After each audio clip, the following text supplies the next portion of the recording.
Hello.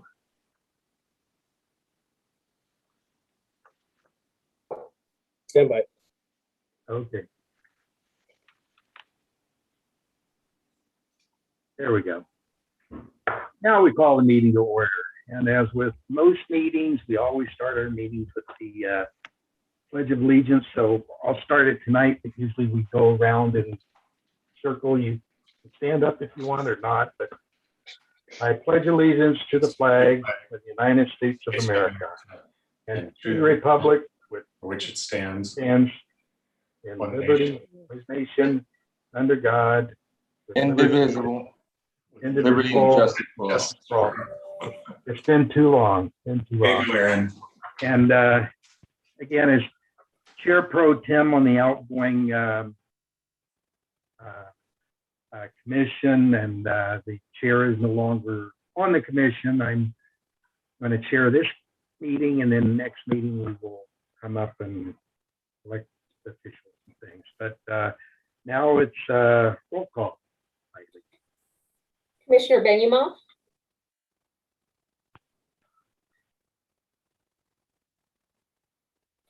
Commissioner Campopiano? Yes, I'm here. Thank you. This is Ben. Present. Commissioner Firestein? Here. Commissioner Hennessy? Commissioner Russo? I'm here. Commissioner Washington? Present. Chair Pro Tem Bandrick? Here. Okay, now on to item 2, the site-specific parks master plan updates. This is the first draft conceptual design and a report by Samantha Wiley. Yes, good evening, Commissioner. Samantha Wiley, Beaches Parks and Recreation Director. Before you tonight, we do have one item. It's our first rollout of our site-specific master plan updates for 5 park sites in San Clemente. I want to give a little bit of the lay of the land this evening. We do have our consultant on the line with SWA, Steve Risden is here, and he'll be doing most of the heavy lifting tonight, as these are his great plans that he's put together.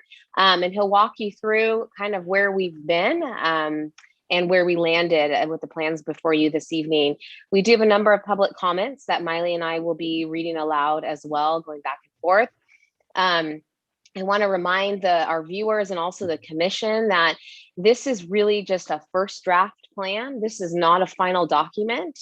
Please keep that in mind. So the point of tonight's meeting is to gain further feedback from the commission as a public format, and also to gain feedback from the public through public comment on the first draft. The intention moving forward, we will do another public workshop that could potentially be on site at our park sites to get the community engaged.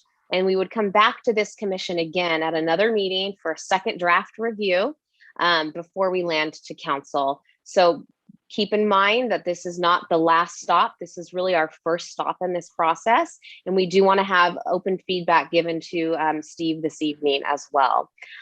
So with that, John, do you want to hear the public comments? Yeah, we need to go through the public comments, so please do. I think most of us saw them online, but if not. Okay, the first comment is from Anonymous. I asked the city to reconsider the proposed dog park at San Luis Rey Park due to the small size of the park compared to the community it serves. San Luis Rey is the neighborhood park to many young children and a popular after-school spot for Concordia students. The current play structure is often overflowing, and the addition of more play area or space usable by the whole community versus solely dog owners would be a better use of space. A larger park such as Bonita, which is more spread out and has different sections for different users, would be better suited for a dog park. The proposed San Luis Rey dog area is geographically too close to the playground to ensure children's safety. Next comment is from Mitch Helmov from Mission Viejo. Good evening. My name is Mitch Halvub. I'd like to start by commending the city of San Clemente for preserving open spaces and the associated network of trails for hikers and mountain bikers. Although access to the open space is free to all, that access generates revenue for the city and its businesses. The most obvious example is hungry riders and hikers turn to local restaurants before and after their time on the trails. They also buy gasoline and trail snacks and shop at the city's bicycle shops and sporting goods stores. With that in mind, I urge you to support the development of a pump track and dirt jump area near the existing skate park and single tracks. These facilities will provide additional recreation opportunities for the city's residents and visitors, help them to develop their bicycle skills so they can enjoy the single tracks with greater confidence and more safety, and of course, encourage them to patronize local business. Thank you for your consideration. The next comment is from Julie David. I have lived next to Linda Lane Park for 20 years, and this conceptual drawing is not pragmatic. The park is currently separated into 3 areas. The upper park, which is fully shaded by the mature trees, is utilized by families and events with enough space for t-ball, volleyball, and even bounce houses. There is parking nearby for this area and the playground, so supplies don't have to be carried too far, and moms can access the playground with their strollers easily. The bottom parking lot and the street to the underground tunnel allow easy access to the beach, loading and unloading areas, and passive viewing for those unable to matriculate the beach. This conceptual plan takes all this away. 1, by removing the street to the underground tunnel, you are asking families, many who use this beach access regularly, to carry their surfboards, carts, tents, and kids an additional 150 feet each way. There isn't a straight path on the drawing to the beach, and the meandering path includes stairs. This would be difficult for the carts with surfboards, tents, and sand toys and supplies to get to and from the beach. 2, by moving the parking lot to where the plan suggests, a number of trees and plants will need to be cut down. Now this area provides shade for residents. The new designed flat areas will not have the shade provided. 3, the current plan does not allow for a staging area, as is currently in place now at the bottom of the street for easy access to the beach trail and underground tunnel. The current configuration allows traffic to move freely through the park, Linda Lane Park, and Via Mecha.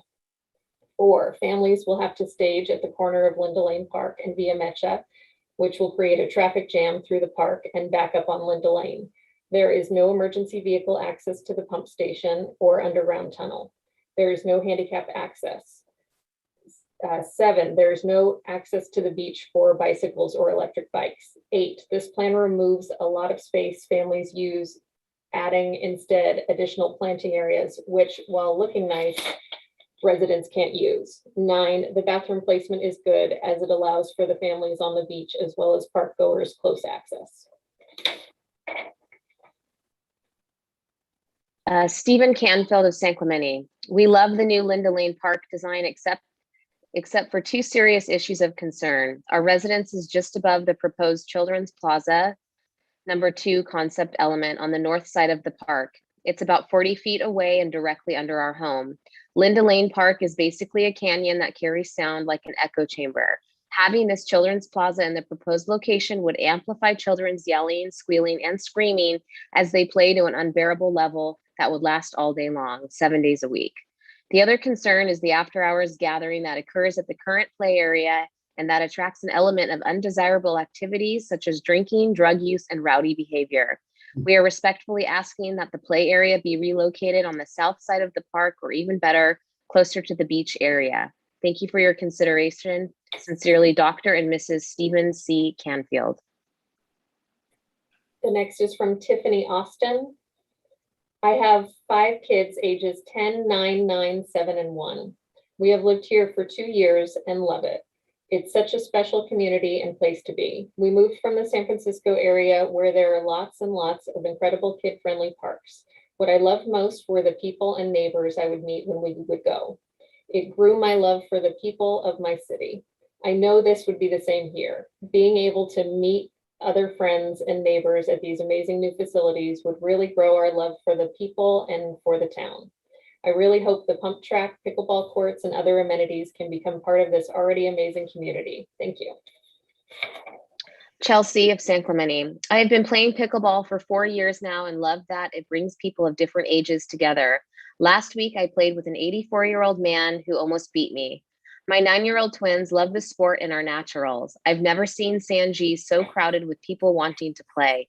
Please move forward with more courts and lights for our community. People travel from all parts of South Orange County to play here, and we need to offer more to our residents and visitors. Thanks. Andrew Kapaner. As a father of 3 young children in San Clemente, plans to develop a bigger skate park brings not only safety to my children, but also a greater opportunity for them to grow in the sport. We would utilize the skate park year-round and multiple times per week, as many San Clemente residents would. Bobby P. of San Clemente. Skate in the parks 4 to 6 times a week. I can't tell you enough about how positive the skate park has been and continues to be for all our small community. I have seen girls, boys, men, and women of all ages come together and share this space so well. As it has been for several years now, the park is too small for the size of the crowds that now frequent the park. I have often seen people come into the park and immediately leave because of how crowded it is. I too have left just after arriving into the lot only to see it overcrowded.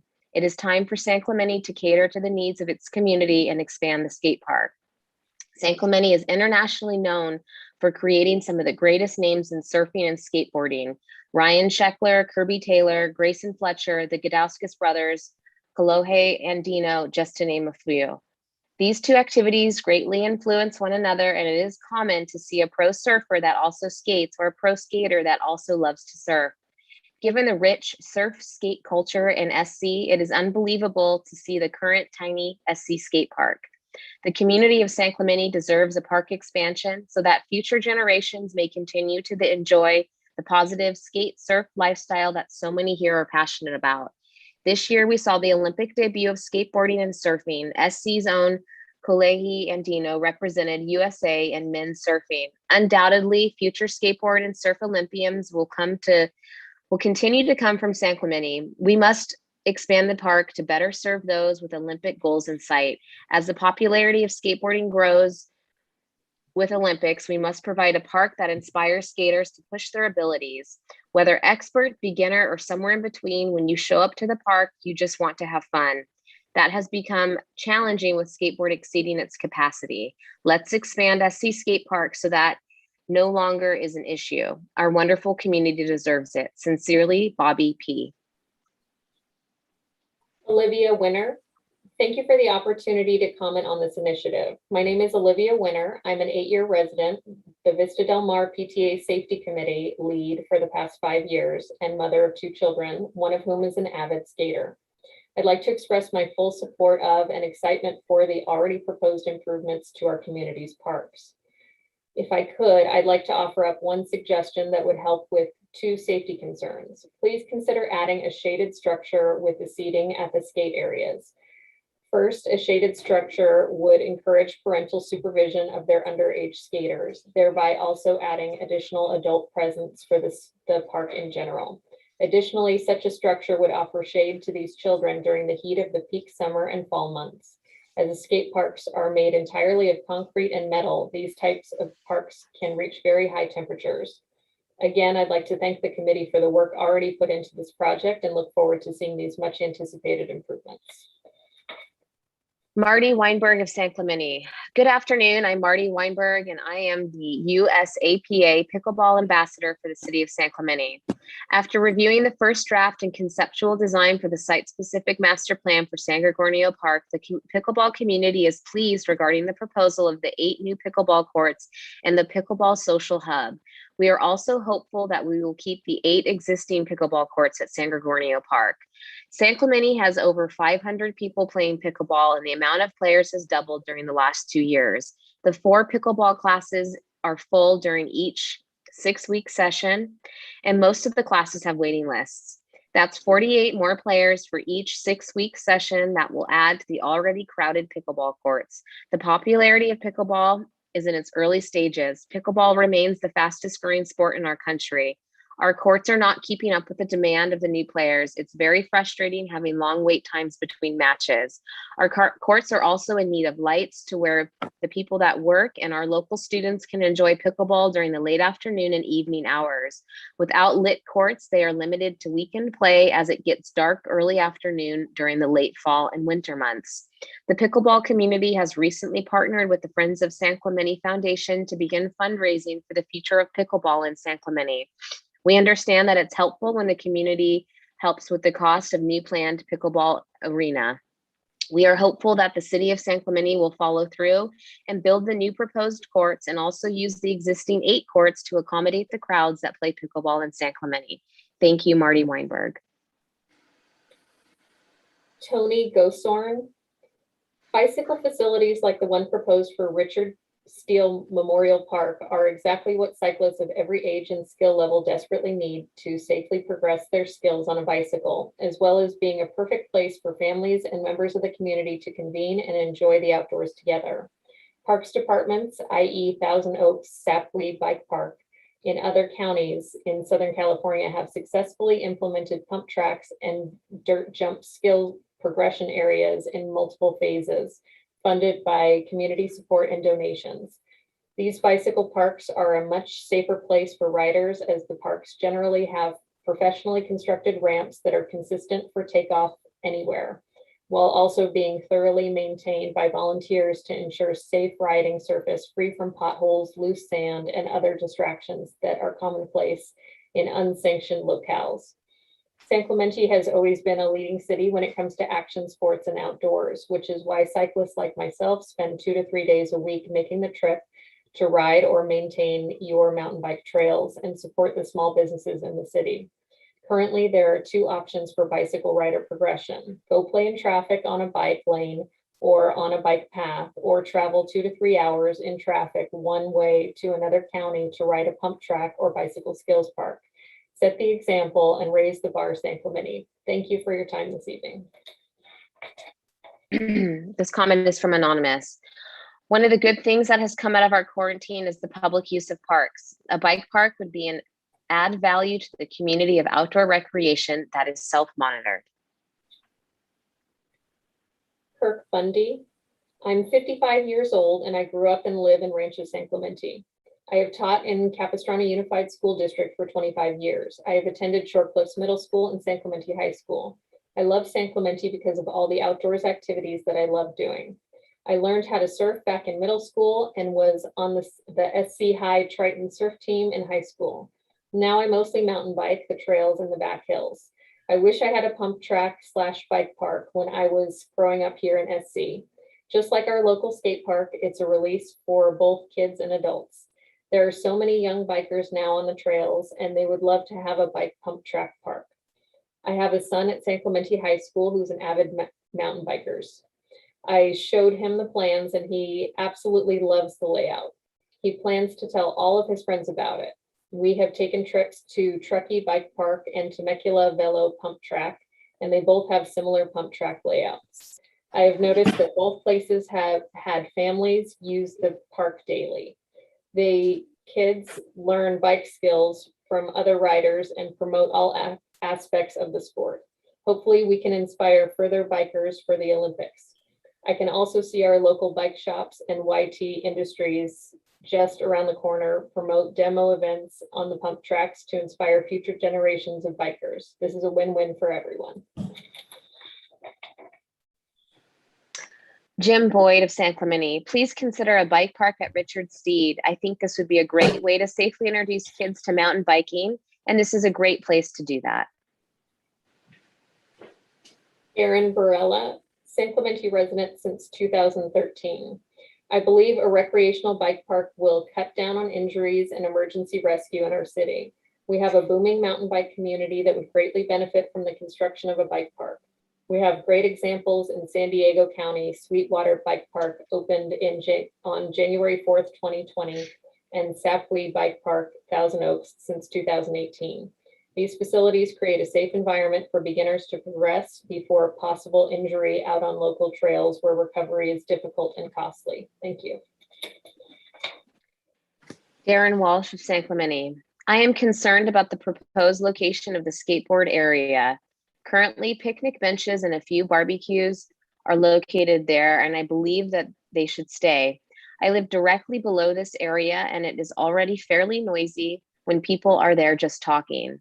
Adding the skateboard area will only increase the noise and disturbance. I suggest that this either be relocated towards the back of the park, closer to I-5 and away from nearby homes, or to remove it altogether. Carlos Diaz, to the council, yes on mountain bike hub dirt pump track at Richard T. Steed. We have parks for other sports. Why can't we have a dirt pump track? We need that in this town. It's good for your health and mental health.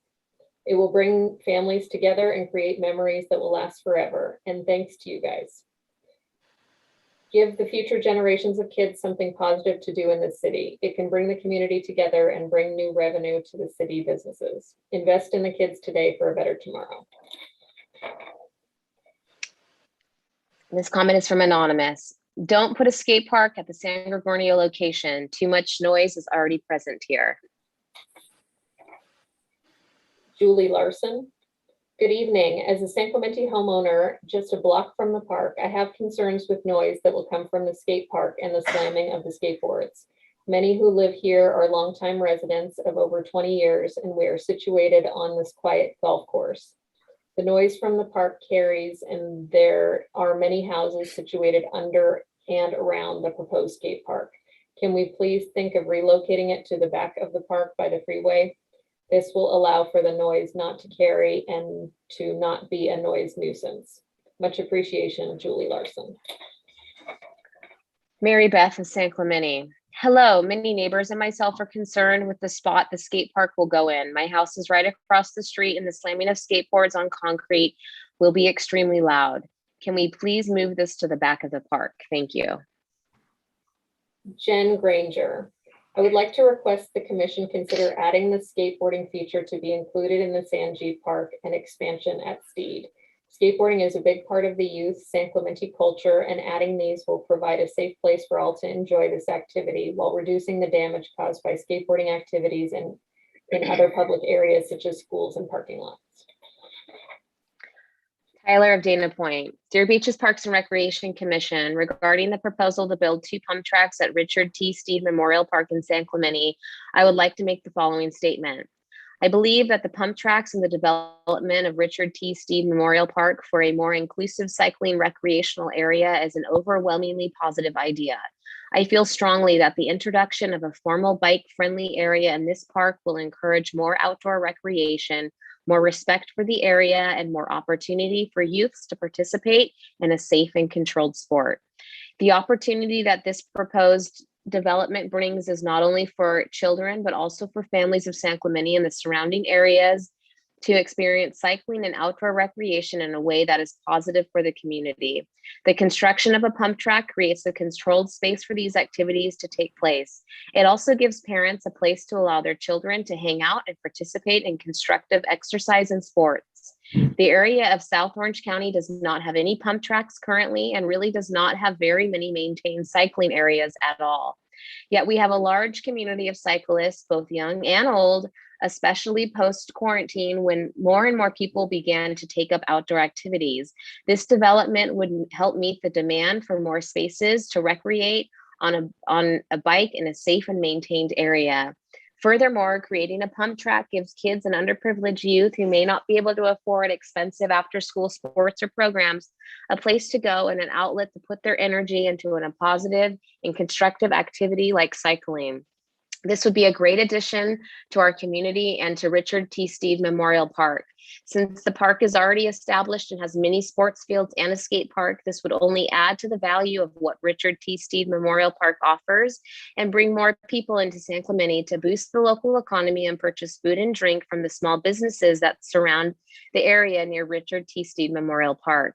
Because of the fact that the park is established and maintained, I feel that this would not be too drastic of a change for the community, and the land where the pump track would be built.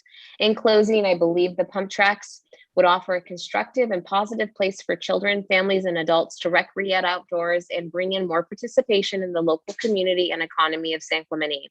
Because the area is already established and for sports and would require minimal impact on the neighborhoods around it, this is a very logical and positive proposal for development. Thank you.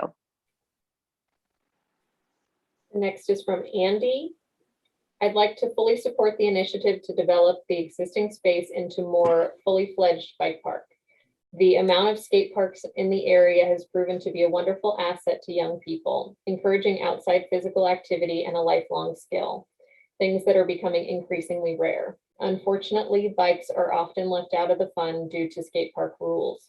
San Clemente should lead the way in establishing similar public assets for biking, and this is a wonder opportunity to do so. Steve M.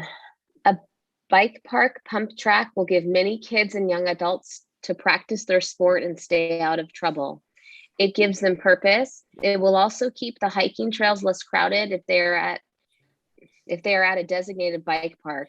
It's low maintenance once built. It's a great father and son or daughter sport too. It's the kids who need a place to hang out, not pickleball playing adults. Linda Williams. Thank you for the opportunity to comment on the master plan update. San Gorgonio Park, number 1.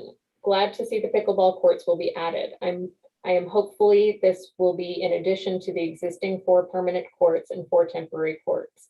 With the ongoing COVID concerns, some players prefer to play with people in their pod or posse and not be required to include others in an open play format. Perhaps some courts can be designated for open play and others for 1 to 2 hours at a time play. Additionally, I hope the new courts will include lighting for extended play. 2, also happy to see the addition of a dog park for large and small dogs. I often bring my pups to walk before I play. They like all the smells in this park. I know they will enjoy the addition of the dog park. Glad to see the addition of a dog park at the other end of the village. Richard T. Steed Memorial Park, number 1. Glad to see you move the dog park. The current large dog park has no appeal for my dogs. 2, I'm sure the mountain bikers and skateboarders will love the additional facilities. San Luis Rey Park. 1, if you put a dog park here, recommend both a large and small dog park be installed. Having only one area will cause problems sooner than you think. High school mountain bike coach. This would be incredible for any community to get kids outside and away from their video games. It's healthy, safe, and a way for folks to get out in fresh air and enjoy themselves. Hashtag more kids on bikes. Jessica Cecil.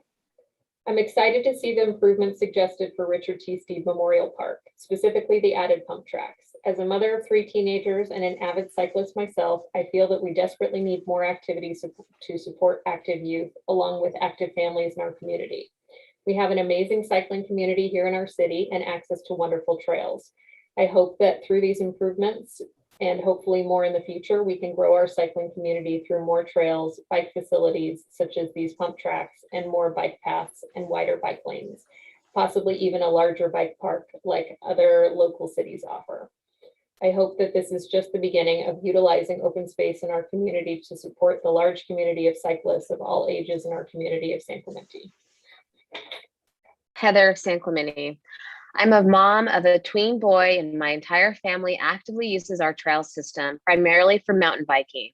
I'm sure you realize what a wonderful thing it is for us all to get outside and bike together, exercise, fresh air, and it gets the kids off YouTube and Xbox. I'm commenting to lend my full support to the proposed pump tracks at Steed Park. My family spent hours at a similar larger park with pump tracks in Lake Tahoe and talked the entire time about what we need, how we need one in South Orange County. To have it happen in riding distance of our house would be a dream and a wonderful addition to the healthy outdoor lifestyle we are so lucky to have in our city. It's hard for kids to get in trouble when they are busy pedaling and perfecting their skills. Thank you. Gina Miller. I'm in full support of the proposed improvements to Richard Steed Park, including adding additional space to the current skate park and bike pump track. Our city's continued effort to create recreational spaces for youth and adults is valued. I'm also in full support of adding bathrooms to Linda Lane and the bathroom improvements mentioned at other park locations. I think it should be illegal to build a park and not have a bathroom facility included. As a mother of 3 little kids, these improvements are appreciated. Thank you for your time. Sincerely, Gina Miller. Wade of San Clemente. Hi, my name is Wade Cecil, and I'm a junior at San Clemente High School. I have been mountain biking for about 7 years and have started coaching kids and adults in the past year. I'm in complete support of putting in pump tracks in San Clemente. I think it will give many kids an active outlet after school. I think San Clemente should be more in support of mountain bike trails and mountain bike activities in the area. Katie. Good evening. All disciplines of biking have exploded in popularity throughout the world. I travel a lot to mountain bike all over the Western United States. Every town, small or large, that I visit has more developed and diverse bike recreation facilities than San Clemente. Our biking community of all ages would benefit from development of as many biking facilities as possible. 2 pump tracks is a great start. Thank you, Katie. James Gilbert of San Clemente. San Clemente needs more skate parks and pump tracks. I went to San Clemente High School and I was left out of public sports like soccer and football because I was uncool. Oceanside, California, for example, has 5 skate parks. The closest pump track I can think of is either in Lake Elsinore or Del Mar. The current skate park in San Clemente is an older design and there is a crowd of people there all the time after school. I have been skateboarding for 20 years. Karen Hayward. I'm advocating for the approval of the proposed pump track and dirt jump track at Richard T. Steeve Memorial Park. I think it would make a great addition to the city and help keep kids entertained in a safe and controlled environment. Many people of all ages enjoy biking and would benefit from this track. We have been greatly missing an outlet for this sorry of biking in our city, and this would help keep the trails preserved. Thank you for your time. And Yayo. Our kids need to have more places to exercise. We have lots of tennis courts for tennis players. We have dog parks for our dogs. Please build bike parks for our kids to play bicycles. Thanks, Ann Yayo. The next is from Anonymous. We support the development of the mountain bike hub at Richard T. Steeve Memorial Park. There's a lack of bike pump tracks in Orange County, and we need more safe places for kids to ride their bikes. Ken Roth of San Clemente. Commissioners and staff, my name is Ken Roth, a resident of the city and pickleball player. I was pleased to receive the documents that the city is moving forward with improving pickleball access in our city. I do have a couple of questions and concerns. It appears that new pickleball courts are being placed in the hinterland of San Gorgonio Park. Also, they are placed in one line of 8. My question is, why build new courts when the courts are already available adjacent to the parking lot for easy access? Would it not be more economical to build 1 tennis court? The schematic also shows a pickleball hub near what appears to be near the 1 tennis court and not near the pickleball courts. A major concern or observation I have is the design of the courts. Pickleball is a community activity. The players need to be in close visual contact with all the courts. This helps the players to decide which court to play on. The proposal of the new courts reflects the design of tennis courts where individuals come to play on courts and probably do not even know the players on any adjacent court. The pickleball community definitely need to be designed in a cluster as exists currently. And that returns to me my earlier comment, why build new courts? Thank you for your hard work benefiting the citizens of San Clemente. Jacob Miller. I strongly support the plan to revamp Steeve Memorial specifically, including the building of the 2 pump tracks. My family of 5 all cycles and have traveled the country finding towns with such amazing bike parks that the kids and parents just love. That said, although pump tracks are definitely a step in the right direction, a full-blown bike park I think would be even better. I've included a few links below to show the possibilities here. Boulder, Colorado, bouldercolorado.gov/location/Valmont-bike-park. Flagstaff, Arizona, flagstaffbiking.org/mountain/bike-park. We have amazing trails here in town, which already brings many cycling tourists into town, and having a bike park pump tracks would definitely make the town that much more cyclist friendly. Please know that there are many mountain bike volunteer groups that would love to be a part of building, supporting, etc. Michael Gould of San Clemente. I am strongly in favor of a dirt pump track and an asphalt pump track at Richard T. Steed Memorial Park. These tracks will provide youth and adults an opportunity to practice bike handling skills before heading deeper into the mountain bike trails. Stephen Smith. This plan submitted has overlooked all aspects of state and city parking traffic circulation requirements. The designers have failed to recognize the following. Linda Lane Park access and exit is located on 2 public streets servicing several homes. The new proposed plan will require all visitors to the park or the beach to cross public street for access. Via Mecha, the impacts to traffic, emergency vehicles, and residents will be horrific. 1, dead-end parking over 150 LF in length require a turnaround. Most cities would not allow a parking lot without an exit. This plan proposes 2 dead-end parking areas. 1 is over 300 feet in depth. 2, fire department access and turnaround and emergency service access to the beach. 3, beach access and drop-off location. 4, environmental concern of removing over 20,000 square feet of grass that is valuable watershed and that contributes to groundwater that if taken away could cause serious damage to the coastal bluff. 5, hydrology, water runoff from the parking lot and the historic river canyon.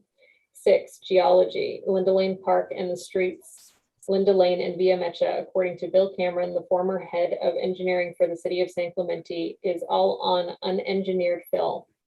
The public streets that are currently a current active slide. The amount of removal and recompaction will be extensive to achieve 90% compaction for subgrade for new asphalt parking lot. The over excavation and vibration from the construction equipment may cause bluff failure, affecting the homes on the bluff. Would the city of San Clemente be willing to post a $100 million bond to remedy the problem if bluff failure or property damage should occur? By proposing this plan, you're asking the owners of these properties to take that chance. I have developed 5 beachfront developments starting in 1998. 36 of the 45 homes I have developed are located on Linda Lane Park. I live and have lived in 2 of those developments, formerly the Vista Pacifica, currently the Beach House. Linda Lane Park works. It's not perfect, but it serves the community. This new plan will cause more problems than it solves. My suggestion to look at how to improve the park by directing traffic, de-acceleration zones entering the park, clearly identifying the one-way streets, painted pedestrian walkways, enforcement of open and closing hours to avoid all the illegal activities that take place after hours. Let's look at the water runoff and properly size a water conveyance with biofilters to improve our water quality at the beach. These areas need attention, not scrapping the old park for this new design. Thank you, Stephen R. Smith. Address and phone number. Ryan of San Clemente. I think skate and pump tracks. Derek Borisoff. 1, if a new bathroom facility is required, I believe the location as proposed is perfect. 2, what will happen to the lovely eucalyptus trees at the top/east end of the existing park? 3, what will the lighting be for the new proposed parking lot, as there are many existing homes adjacent and above? This could disturb the sleeping habits of these owners. 4, no vehicle access adjacent or through the proposed new park. How will this be patrolled by law enforcement? 5, people going to the beach will have a very long walk up a steep hill to get to their vehicles. 6, no turnaround to drop off beach gear at the bottom. 7, how will emergency vehicles get to the trail and beach? Currently, police and paramedics access the trail and beach via the current parking lot below. 8, what happens to the music in the park? The bottom of Linda Lane has been used as a natural amphitheater. Looks like play structures or shade structures will now be blocking the view of the bands from the grass area above. This is a lovely plan that may require, 9, this is a lovely plan that may require some further thought or adjustments. Thank you for your hard work and further consideration. Cheers, Derek Borisoff. Anonymous of San Clemente. Can we splurge and get doors put in the bathroom stalls? Seems so simple, but I feel that should step one in park improvement. I can't send my kids into a park bathroom alone because I don't want them walking in on someone using the restroom or have some pervert walk in on them using the restroom. Nene Weaver. Thank you, excuse me, to the Beaches, Parks and Recreation Commission. Thank you for all you do for our beautiful city. I wanted to excitedly express our support for the asphalt and dirt pump tracks to be considered at Richard T. Steeve Memorial Park. Our family of 4 love to ride our bikes and used to live in close proximity to 5 pump tracks of various sizes and shapes.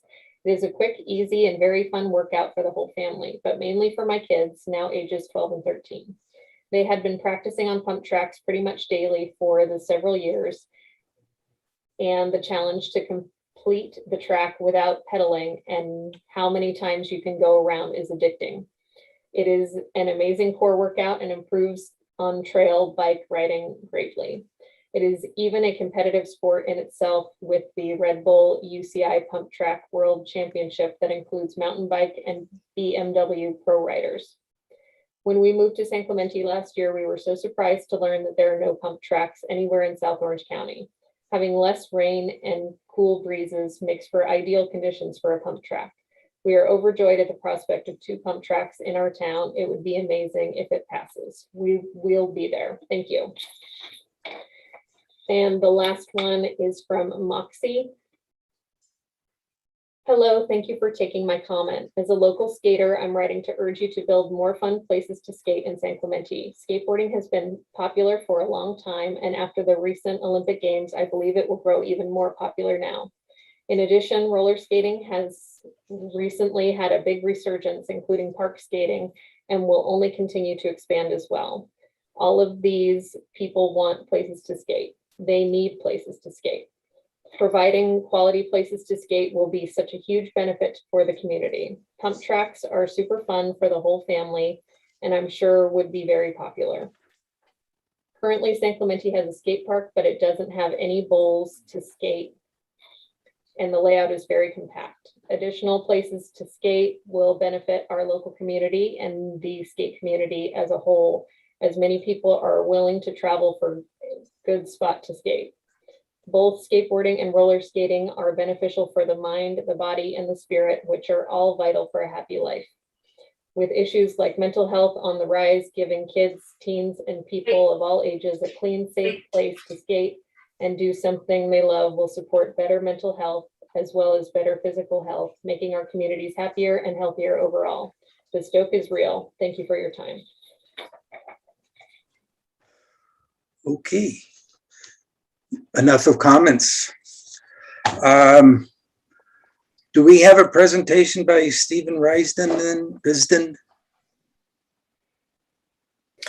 Yes, I have a presentation prepared. If you guys would like me to start, I can do that. Okay, I'm just wondering if we want to take these one park at a time and then have everybody put in their comments and things about what they observe on that, because if we do all 5 of them, there's a lot to deal with there. So I think that's good. I like that. I would second that suggestion that okay, deal with it methodically and right. I have to say, just generally, what I've heard myself is a lot of stuff that I agree with. And it's really about the details and not about the mega scope of things. Even with some of the more specific comments about Linda Lane, from a very specific person and with a very specific mindset as a developer. I understand all that, and I don't think whatever you think, John, as procedurally makes most sense. Well, I would like to go through one at a time, and maybe in the order that was given there. Bonito Canyon first, because I think Linda Lane and Richard Steed are going to be some tough ones to deal with. So, which one would you like to? In order here, it's Bonito Canyon, Linda Lane, Richard Steed, San Gorgonio, San Luis Rey. Okay, Well, we can definitely go, park by park. I think that's a great idea. Be a lot to remember, comment-wise, all the way to the end. We've had an order we've worked with to date. We can stay in that. We could jump around. I do have a presentation that starts essentially from north and moves its way south. okay, that's fine. Okay. Yeah. So just to remind everyone, who I am and who I work with. Let me make this full screen first. My name is Steve Ridson. I'm a principal and landscape architect with the firm SWA. We're a global landscape architecture, planning, and urban design firm with a local studio here in Laguna Beach that I work out of. I live in Dana Point. I frequent, not only have I been to, but I frequent all of these parks, both before being awarded this contract and since. It's parks that my family all like to use. A little bit about SWA. We focus on designing the public realm, and some of our projects locally in the background. We design with communities. We love this community outreach process. We're not designing these parks for us, we're designing them for the community. We help communities visualize their ideas, and we try to create community itself. We try to create spaces that people can come together and enjoy themselves and their neighbors. And finally, we build place. We try to create defining character to our spaces so that they become iconic and useful. So today we're going to talk about 5 parks. We were going to start with San Gorgonio, work to Bonito Canyon, Linda Lane, San Luis Rey, and finally Steed. Just to remind everyone, there has already been a public input process. It was twofold. We held a public Zoom meeting for each one of the parks, in which case, or in all cases, the public was invited to comment. We presented some opportunities and constraints prior to those comments, and we'll go over some of that again today. We also had a web-based survey, and the big takeaways for the entire park-wide system from those public outreach sessions were 1, more pickleball, and 2, more skate parks. And then we'll get into the finer grain detail with each individual park. Starting with San Gorgonio, it's just a quick aerial and some site photography. I'm sure most here are very familiar with it. A quick overlay of the existing programming. And you're going to see this on all of the parks. This is a slope diagram, and this is very helpful when we're designing a park. We don't have the ability to put everything everywhere. So what you're looking at here in green is generally the areas we can put active recreation. As we get into the yellows, that becomes passive recreation. When I say active recreation, I mean playgrounds, sports fields. Passive recreation starts to become trails and picnic areas. The areas in red are greater than 8%, so they're generally considered not accessible. They still can house some trails depending on the steepness of that slope. So here we can tell on San Gorgonio that there is large slopes surrounding the site, and that the center of the site itself is roughly flat and able to be developed. Some of the opportunities, there is some space that could be utilized in the outfield of one of the baseball fields. There's already lighting in that outfield that basically defines the edge of the baseball field as drawn. There's great tree canopies that are existing, all good stuff to keep. There's some good views. And the one opportunity actually is being adjacent to the interstate. That allows us to put some of our noisier program elements along that space, and it won't disturb adjacent residents. Some of the constraints, parking is a little bit limited, and of course the steep slopes around the perimeter. So public outreach for this park was dominated by the request for more pickleball courts. I think we probably heard from several dozen during the meeting on that topic, and then there were a couple of hundred public comments through the website. So you're going to see in the park today a pickleball hub with more pickleball courts. There was a lot of comments about adding a dog park. We've done that. There were a lot of comments about adding a skate feature, and we've added that. And then we've enhanced some of the existing picnic areas. So as an overall site plan, what you're seeing in that is colored or stuff that we are proposing changes to. Everything underneath this white area are existing facilities to remain. So what we can see from San Gorgonio Park is there's a lot of good things already happening there, and we're only having to come in and more surgically add and enhance items. Some of the other parks we'll discuss might need more holistic approaches, but there's a lot of good things happening here already. So to run through them, as we enter into the park and into the parking lot, we have modified the parking to add approximately 41 parking stalls. And part of that is to handle some of the new proposed facilities. Starting with the parking lot, we do have a drop-off lane. We have shifted one of the basketball courts. We are suggesting enhancing the existing restroom facility. Additionally, with some regrading of this, we would end up with some new planting spaces along a slope with a new picnic area that we could enhance some of the existing trees and provide some additional. One thing we heard repeatedly about this park was adding a skate feature, and we're proposing a bowl feature for the space. I did hear the public comments tonight about the possibility of moving this to the rear of the park, and that is definitely a possibility. One reason we look to do things closer to the parking area is for emergency vehicle access to the park. We want to make it as proximal as possible because there tends to be injuries in these types of facilities. That said, there are other areas we could look at. In the outfield and adjacent to the interstate, we do have both a new large and small dog park, which would be fenced.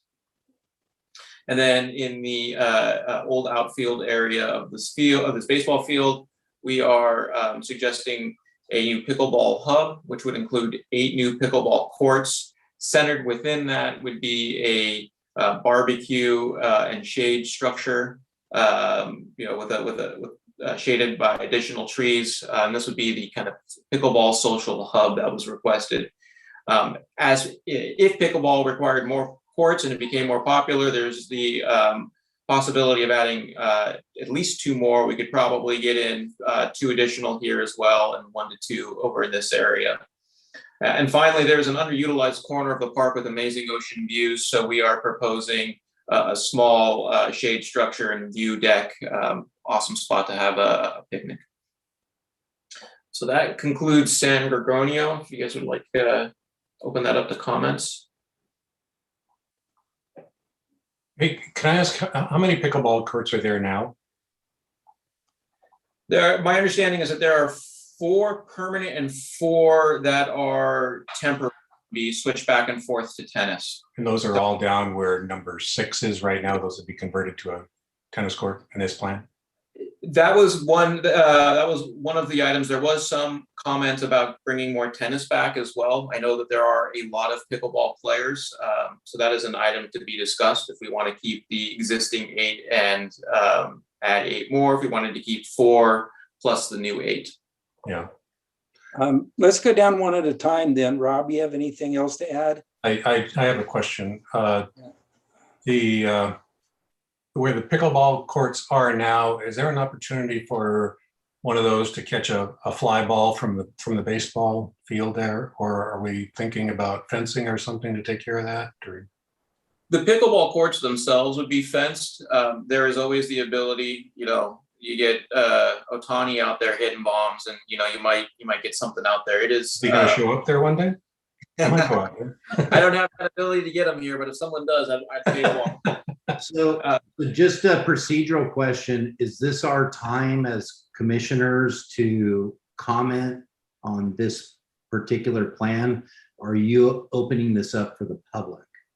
This is for us right now. We've heard the public comments.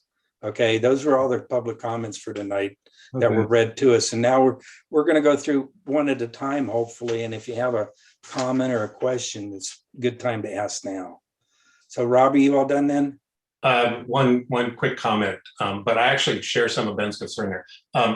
Number 5 off in the bottom corner, it seems like that's secluded. I haven't walked around there, but I'm just wondering if because it's kind of set off by itself with just a straight shade structure, if that actually might invite some behavior that we don't want in a park. But I don't know what to do about it. It would be nice to have, it would certainly be nice to have, if that actually does have an ocean view, that would certainly be nice to have a shade structure there so you could enjoy it. I just wonder about it. Aaron, you want to make, do you have a question or comment, Aaron? Just kind of going down the list here. No, I saw the skate park over there. In relation to that skate park that's up there by Bella Colina, is this one a little larger than that one over there? Number 11? In terms of size, this is slightly smaller than what's there.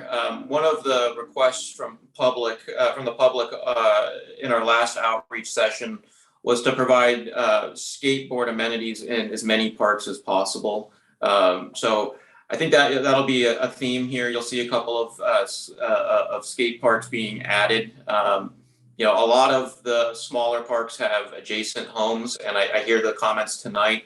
There is the ability to push this back further away from those homes, and that's a good possibility. The other parks some of the other smaller parks, we can't add skate features because it's too small of a park. Homes are too close. So yeah, sorry. I'm sorry, no. So if you pushed it, where would you push it over there by the proposed tennis courts over there? Is that where you would move it?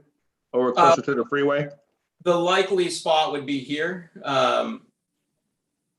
It would make it slightly smaller, but it would be further from the residences and likely drown it out by the noise from the freeway.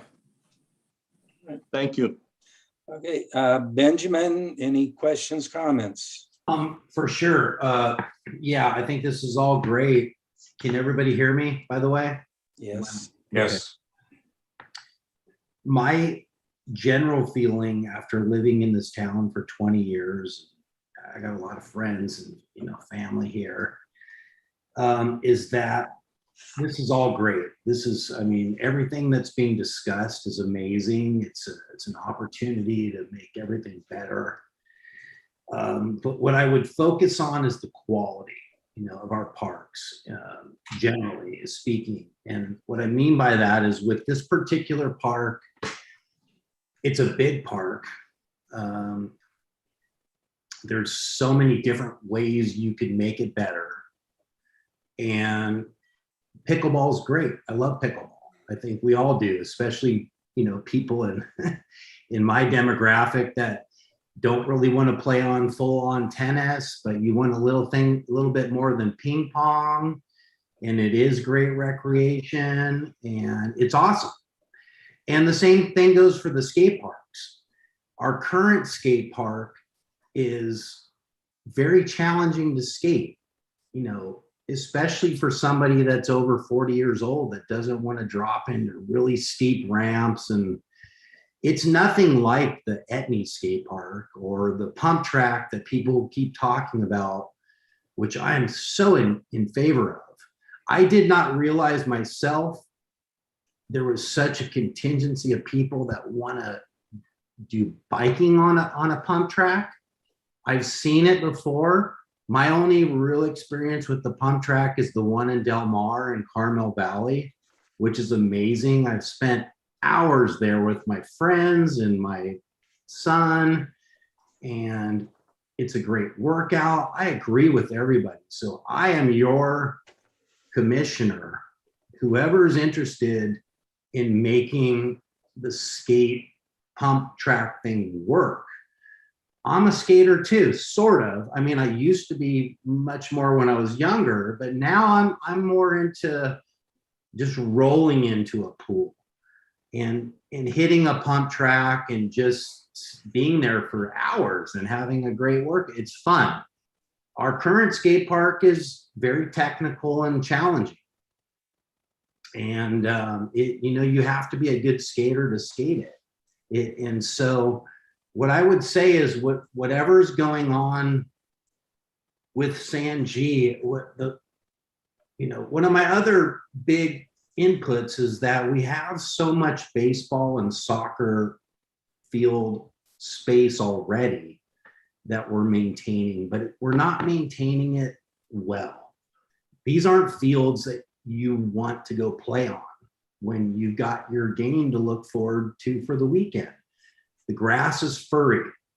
It's crabgrass. You've got all kinds of different types of grasses in there.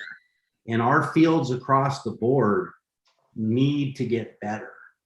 I don't know how we're going to do that or where the budget's going to come from, but I'm just saying, as a resident and a new commissioner and a parent, I want to see the fields get better.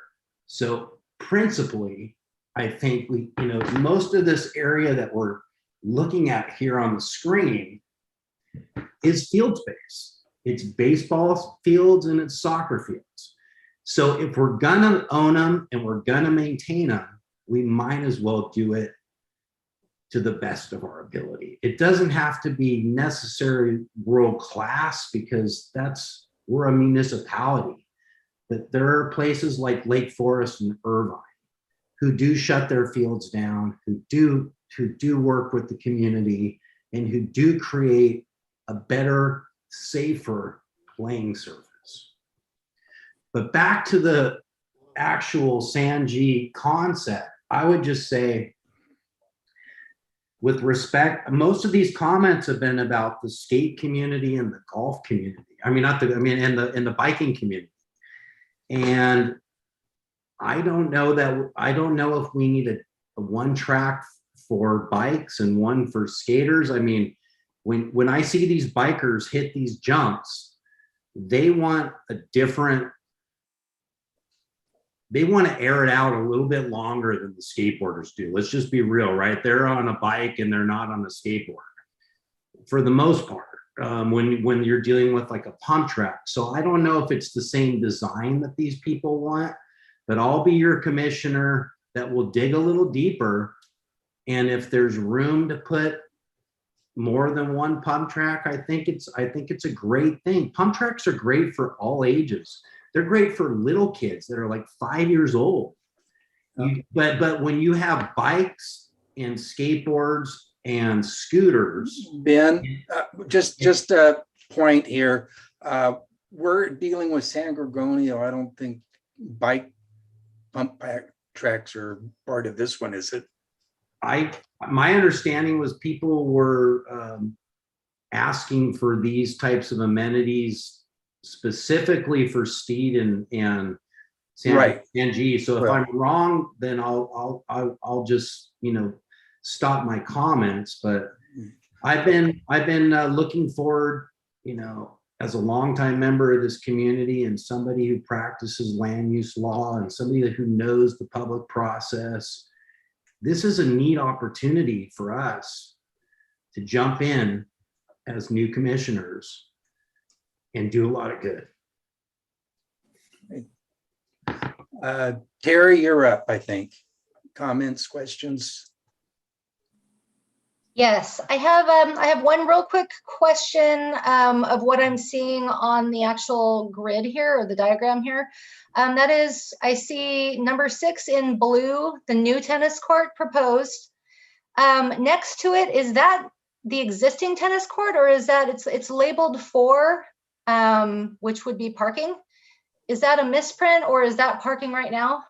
No, that is a misprint. 6 is an existing tennis court that's also being doubled as temporary pickleball courts. We're suggesting that the temporary portion of the pickleball courts is removed and one tennis court is made operable in this area, and then 4 is 4 existing pickleball courts. So the goal of these two facilities is to have 1 full-time tennis court and 4 full-time pickleball courts. Pickleball courts. Okay, thank you. That's the only question I had.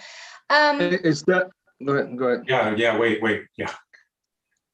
Go ahead, Aaron.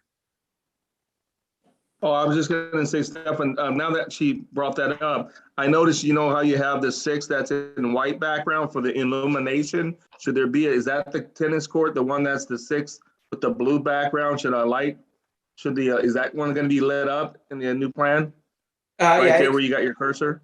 yeah, it currently has lights. I'm not sure if they were operable, but there was a request to add lighting to that court. If I Right, can well- speak to that very quickly to Okay. provide some clarification on this. I'm sorry, I didn't mean to interrupt you, Commissioner Washington. The blue 6 is actually the existing permanent 4 pickleball court facility. The whited out number 4 adjacent to that is actually the dual lined pickleball tennis court facility. None of these courts have lights. They have never had lights. The goal, though, through this master plan is to encourage lighting at the pickleball courts in this park. Okay, the reason why I even brought up, when I read the existing elements to remain, when I go down to number 6, it says tennis court, then it says illuminated. I didn't know if that meant like add lighting to it or something. I didn't know if that's what it was. Yeah, we'll clean that up in the next version. But the goal would be to have 1 illuminated tennis court in this area and 4 illuminated pickleball courts. So this park will have 12 pickleball courts then? 12 total. It has 8 Okay. today, 12 in the future. Okay. Okay, Doreen, I think it's your turn. Hey, John, can I go back to, I didn't get to make any comments. I just got to ask a question. Oh, I'm sorry. Yes, you go. That's okay. So a couple of just comments in this area is that the overlook area, I saw that in the notes, they were looking for something that maybe could be a little more formal, a little bit more, maybe used for weddings or, kind of ceremonies, that kind of thing. My suggestion would be, I love the look, the natural look, the beams and whatnot of the pickleball court hub. Could we think about making that a little bit of a larger, more formal structure instead of, just kind of a shade cover? I know it's on the notes, but I think it would be really nice if those 2 facilities kind of coincided design-wise. Noted. The other question I had is that dog park, does it have double entry to both of the parks? Like the park up at the top of La Pata currently has a feature where you go with your dog in one gate and there's like a little alcove area and then you enter the park through another gate. And that has been, I've seen so many times where, Houdini dogs have been stopped by that feature. I just wanted to see if that feature was slated for this park. Yeah, that's standard for dog parks in general. At this scale right now, we haven't got into that specificity, but as we get into this further, we definitely will make a point of that. Okay, and the last comment I received from a couple of neighbors is for the skate park. If they could formulate it to a little bit more of the novice skater, since we are going to have an expansion that includes something more for the advanced type thing up at Steed. If they could keep it more on the side of the, not these deep drop-ins on the bowl, and possibly include some boxes, rails that aren't quite so steep, and just make it more user-friendly for the beginner to intermediate person. So those are just the comments that I have gotten received talking to neighbors and skate enthusiasts. Thank you. I'm done. I would second that. Doreen, how about you? Hey, John, if I can interject, I'm sorry. I want to follow up on some of these comments to give some clarity because it might answer some of our future questions. The skate parks that you're seeing and the design in front of you, by no means is that the design that's going to be built. If approved, we would absolutely be going out to bid for a formal skate park design. So any of those really finite details and the features, whether it's a rail or a bowl or whatever that element looks like, that is to be determined. The goal of these plans is to carve out the footprint and then do further investigation or work later on. Once we've got our funding, we're ready to go, we're ready to build. Do know that there are really incredible skate park companies that this is all they do. They need a space and they're going to carve in the right park for our community. And that process down the line would also involve community feedback. And we would want to hear from our residents and users as well. So hopefully that kind of clarifies the skate park. That exists also. That same concept is going to be applied to Steed Park. That what you're seeing at Steed Park, if it looks like a bowl, it might not be a bowl in the future when we go out and we actually design it. The same thing for this skate park here. So please take note of that as you're looking at this. I also want to make a note on the dog park surfacing. And again, this exists for any of our dog park features that you see in any of these plans. The surfacing you're seeing, we can't guarantee that you're going to see grass in our dog park. I understand and I hear loud and clear the existing large dog park surfacing doesn't work. We know that. We agree with the community. We agree with this commission. And again, when we go to build that dog park, we want to hear from the community what kind of surfacing they want. So these are just really symbolic, I think, if that's the right word, Steve, of putting the right features into play. And then we would do a further design and build out later on. Yeah, that's a great point. I think what we have to remember is that this is a master planning effort. So we are looking at programmatic elements and assigning them to a plan. We're not necessarily detailing out each one of those individual program elements. And that would another note with yes. more input. One other quick note related to the location of the skate park. I want this commission to be aware and keep in mind that typically skate parks are located in an area that's visual from the parking lot.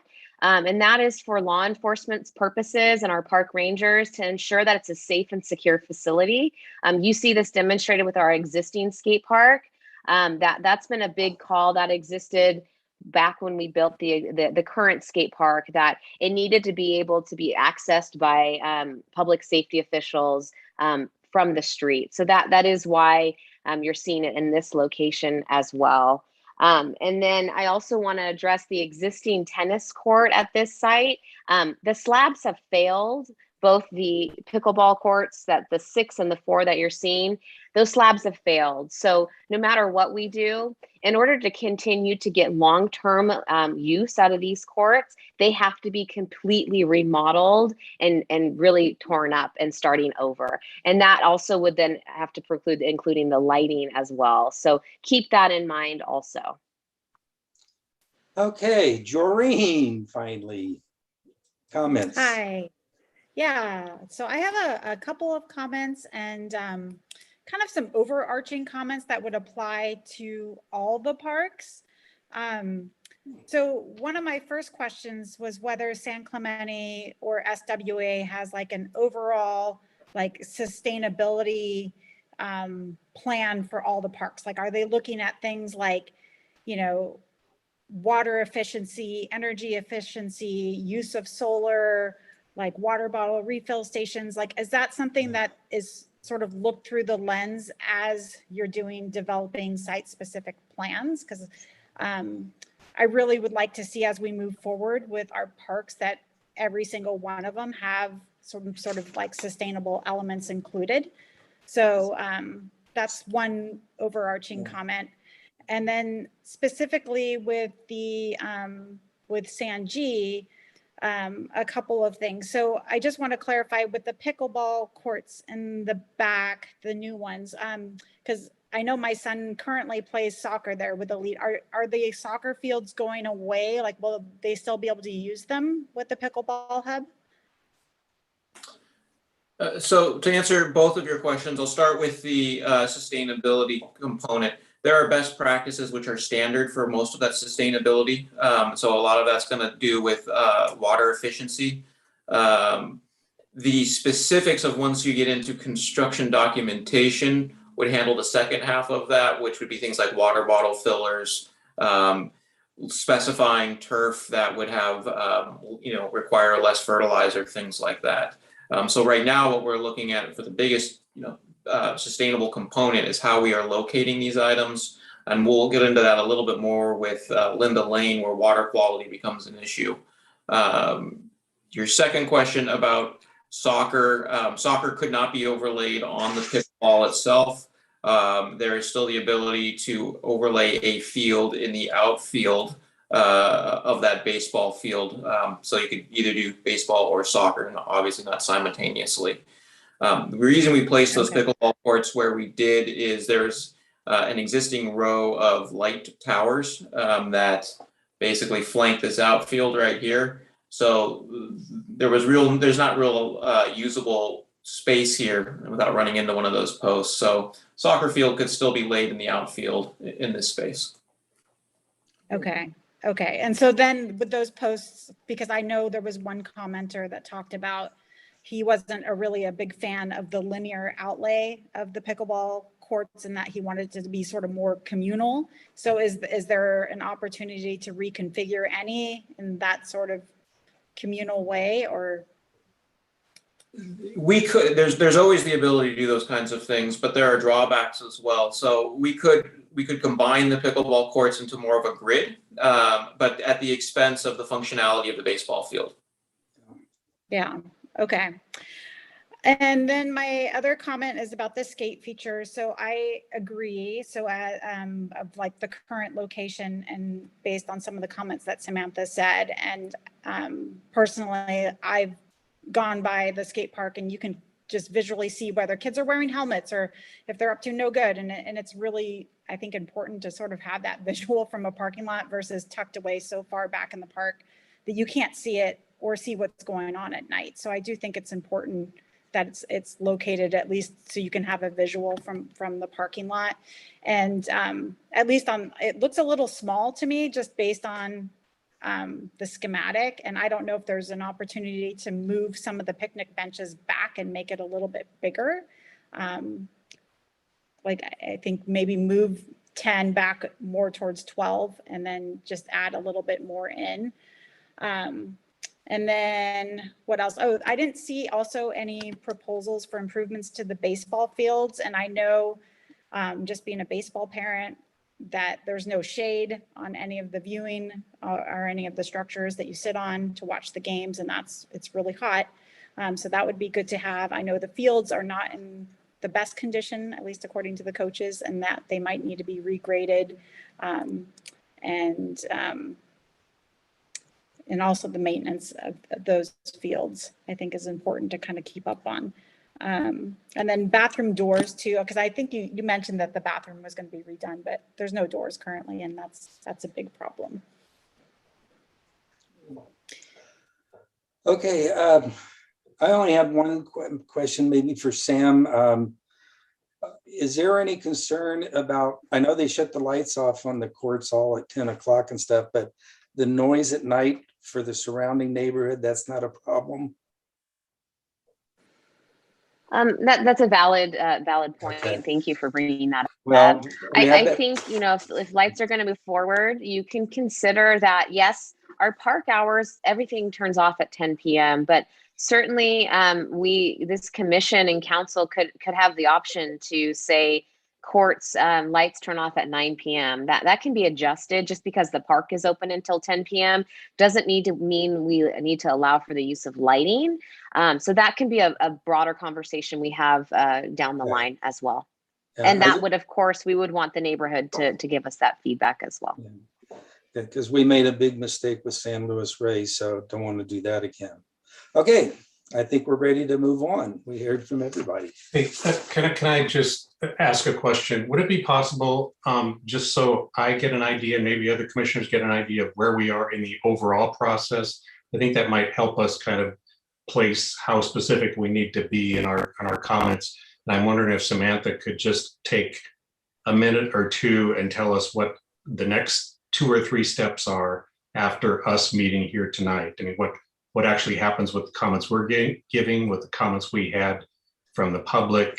Do they go right back to the consultant to come up with new plans, or what happens and what are the next couple steps after that? I'm sorry, I don't know if anybody else wants to do that, but it would be helpful for me to know that.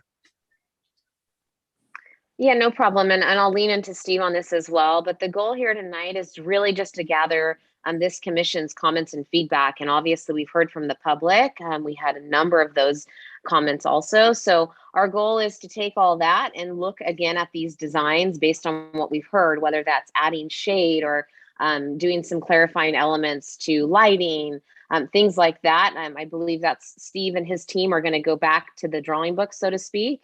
And then we would eventually have another public workshop. Steve, do you want to talk about that process or where we go from here a little bit more? Yeah, the way that we have organized this is we had our initial public input. We took that and came up with the plans you see today. And between this meeting and a possible in the park meeting here in the future, we would take those comments, adjust the plans, and then bring them back to this commission for review. And then with the goal of going then to city council after that. The final goal of this exercise is to come up with a master plan document that outlines the targeted improvements for each one of these parks. Okay, thank you. Okay, time to move on to a new park. All right, Bonito Canyon. Again, just some of our an aerial photograph and some site photos. The main comments we received from the public on this were issues of homelessness, vagrancy, crime, and accessibility, and specifically accessibility to the canyon portion of Bonito Canyon Park. A quick overview of what's there. We've got the existing baseball field, 2 existing tennis courts. One is temporarily used, I believe, for some pickleball. New playground, new restroom, a turf area, and then some planted slopes.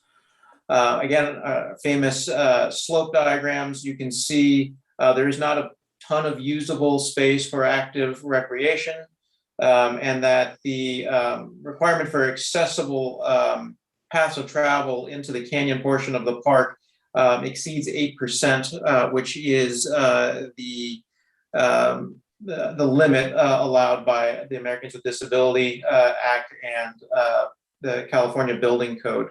So we have some tricks up our sleeves for that. Some of the opportunities, there's some great views out to the ocean. There's some recently renovated facilities. Some of the constraints, we do have very proximal adjacent residences, especially in the canyon portion of the park. So we have to keep that in mind. This is not the best park, especially in the canyon, for adding additional active recreation. This is more of a passive space. Some of the parking, there's some issues with, and there's a lot of turf, and this speaks to some of the sustainability practices. There's a lot of unusable turf that would be better served as drought-tolerant plantings. So the character of the park itself, we're going to focus mostly on the canyon portion of the park, which needs the most work. So it'd be a series of passive trails, turf meadows surrounded by some ornamental plantings. One thing that came up repeatedly in the public outreach was the addition of lighting, lower impact lighting, not big towers, not big poles, but enough lighting to make the space visible for law enforcement. So skipping forward to the plan, on the west side, removing the turf and bringing in drought-tolerant plantings, upgrading all of the DG and making sure that's maintained. One big element we saw out there is a series of issues with erosion on this slope. I think there's two issues we're fighting here. One is the slope itself and keeping it from being eroded, but to do that, you plant it, and then the planting itself had become a location for vagrancy. So we're proposing bringing back the planting, but with a low drought tolerant ground cover, so it can be, no one can hide in it. Another thing to comment on is these slopes were full of invasive and noxious weeds. So getting rid of those and bringing in more sustainable plant material. The main new feature of the park is a series of meadows, turf meadows, that will allow for small gathering space or small gatherings. Each one of these meadows and a couple of side pockets would have small picnic areas and shade structures. One thing to keep in mind is how you get someone from point A to point B. Currently, there's no accessible route into this entire portion of the park.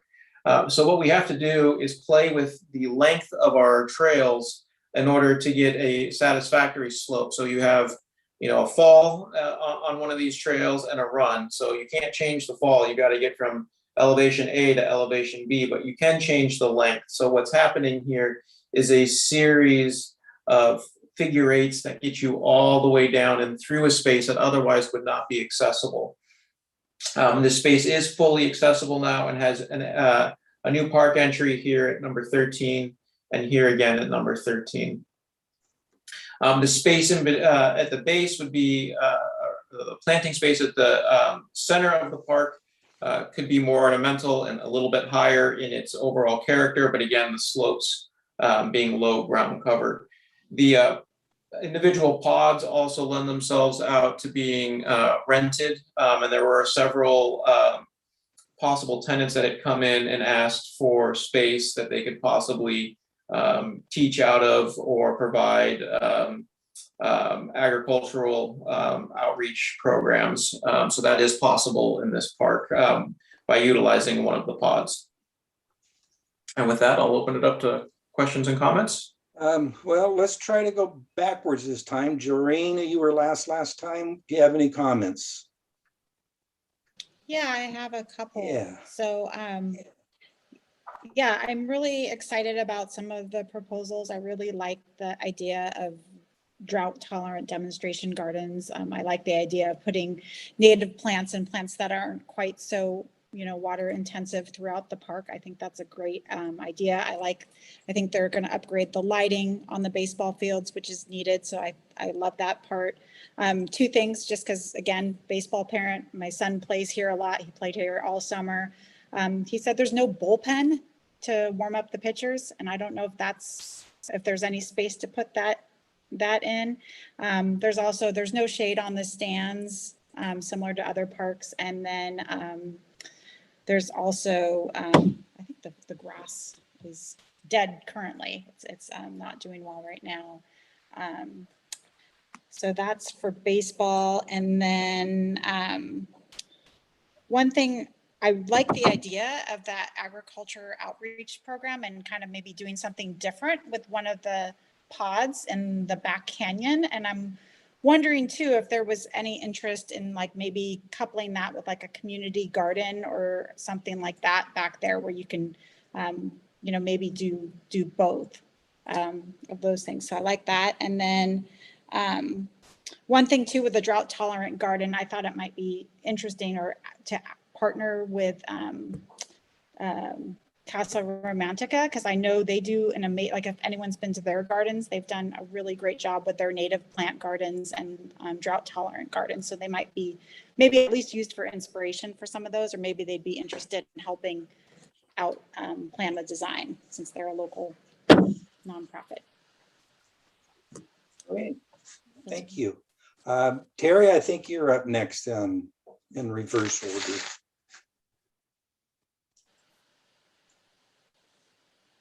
You have to unmute yourself, Terry. Yeah, I just got the notice. So I have some question, just one question really about the flex court, tennis court in the back. That flex court number 5, is that a flex pickle tennis court, or it looks like a basketball court on the outline of it? So I just wanted to clarify. There were comments that the public was looking for all of the above, the ability for the court to be basketball, pickleball. There was also comments about a space to roller skate. Oh, okay. So when we say flex court, it has the ability to, in our minds, be any one of those. Now, whether or not the public could change the uses or the city would do that with their maintenance staff, that's a detail we've got to discuss. It's an operational thing, maybe a little too fine grained for this level. Okay, and then just one other point. I think the basketball courts that are existing behind the building, the Boys and Girls Club building, they're not labeled as basketball courts to remain. That's not a part of this park. That's a part of the Boys and Girls Club facility. So Oh, we okay. did not look at the Boys and Girls Club facility. Okay, good to know. I didn't know that. Those, That's all I'm the sorry, comments I to had. clarify, those are actually a part of the park, but the Boys and Girls Club has primary use of them. Those will remain as public access. Okay. Okay, Aaron, questions, comments? No questions. I'm good. Okay. Ben, I think you're up next. Nothing much for me. My only experience with this park really is with my kids when they participated in indoor soccer at the Boys and Girls Club. Right. And then also every once in a while played, practiced on field 3, which is, used for a lot of different purposes. So, it's a unique park. It's obviously has a very specific purpose to the Boys and Girls Club. I like the idea of these terraced little areas where people can hang out. I don't know that area of the park real well because it's so hidden, and I don't think a lot of people know about it.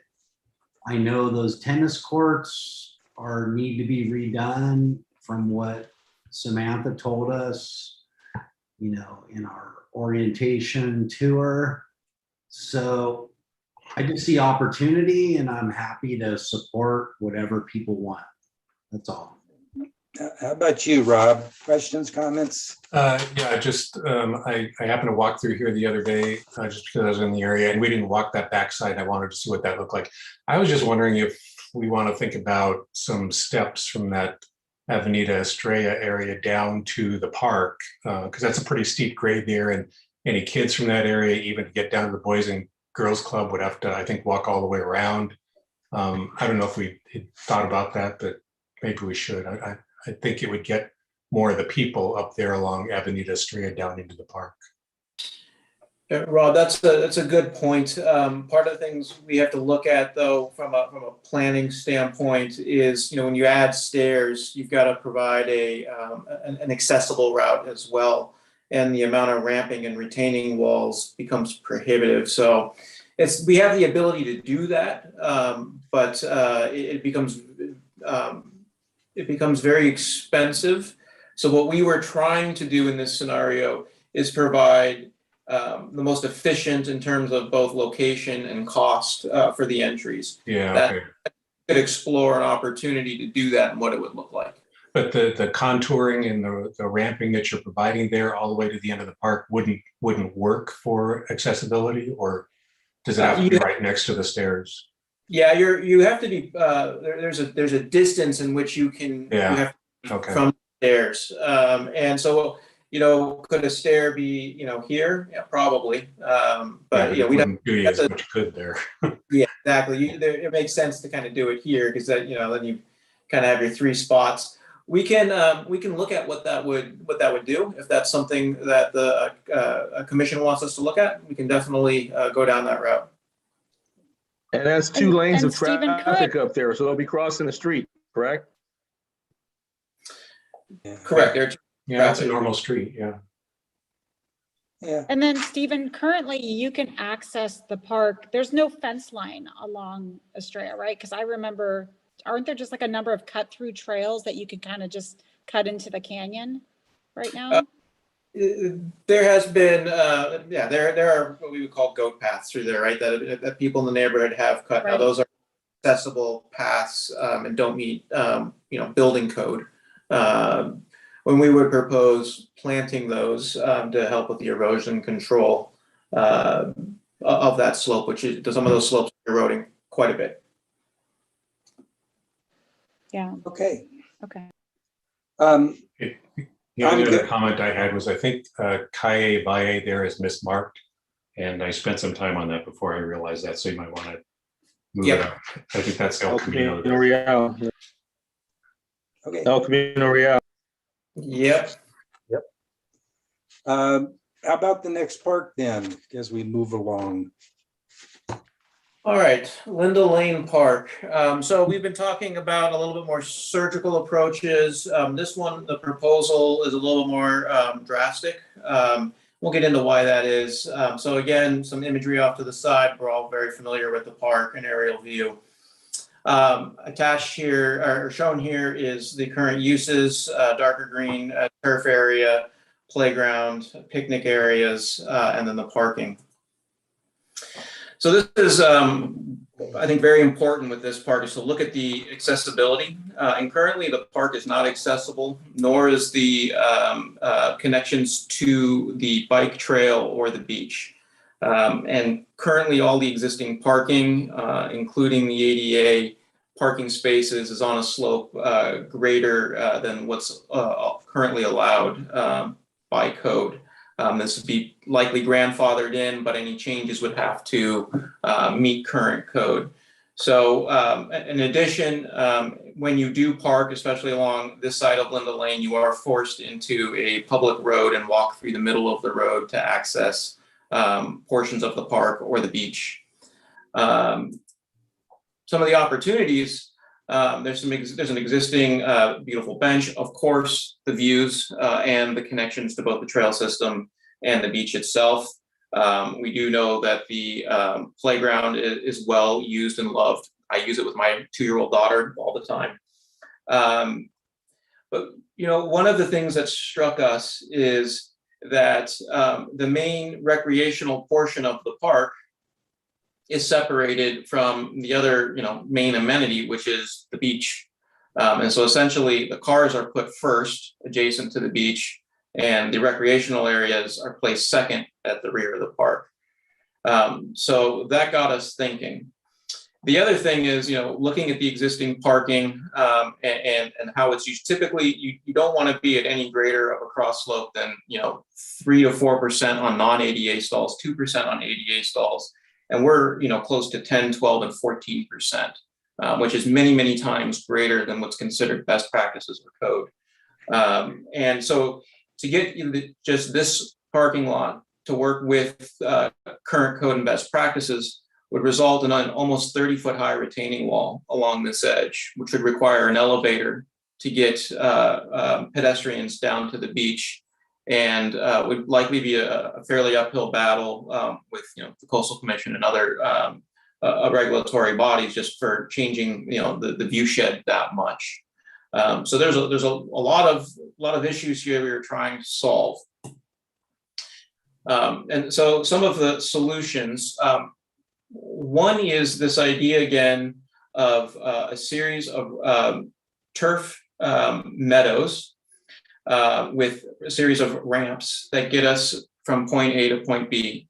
Going back and looking at this plan, there is 40 feet of grade change, 40 feet of fall from the intersection to the connection points of the beach trail, 40 vertical feet. That's a lot to overcome, and you obviously can't run it in a straight line and meet current code. You're multiples of where you need to be in terms of that slope. So the trick we use is to create longer runs with longer paths. And then this is in Dana Point, if you're not familiar with the park, and it allows for direct access with stairs, and then of course longer ADA accessible paths throughout the park so everyone can enjoy it. And that'll be the main focus of how we get people from point A to point B.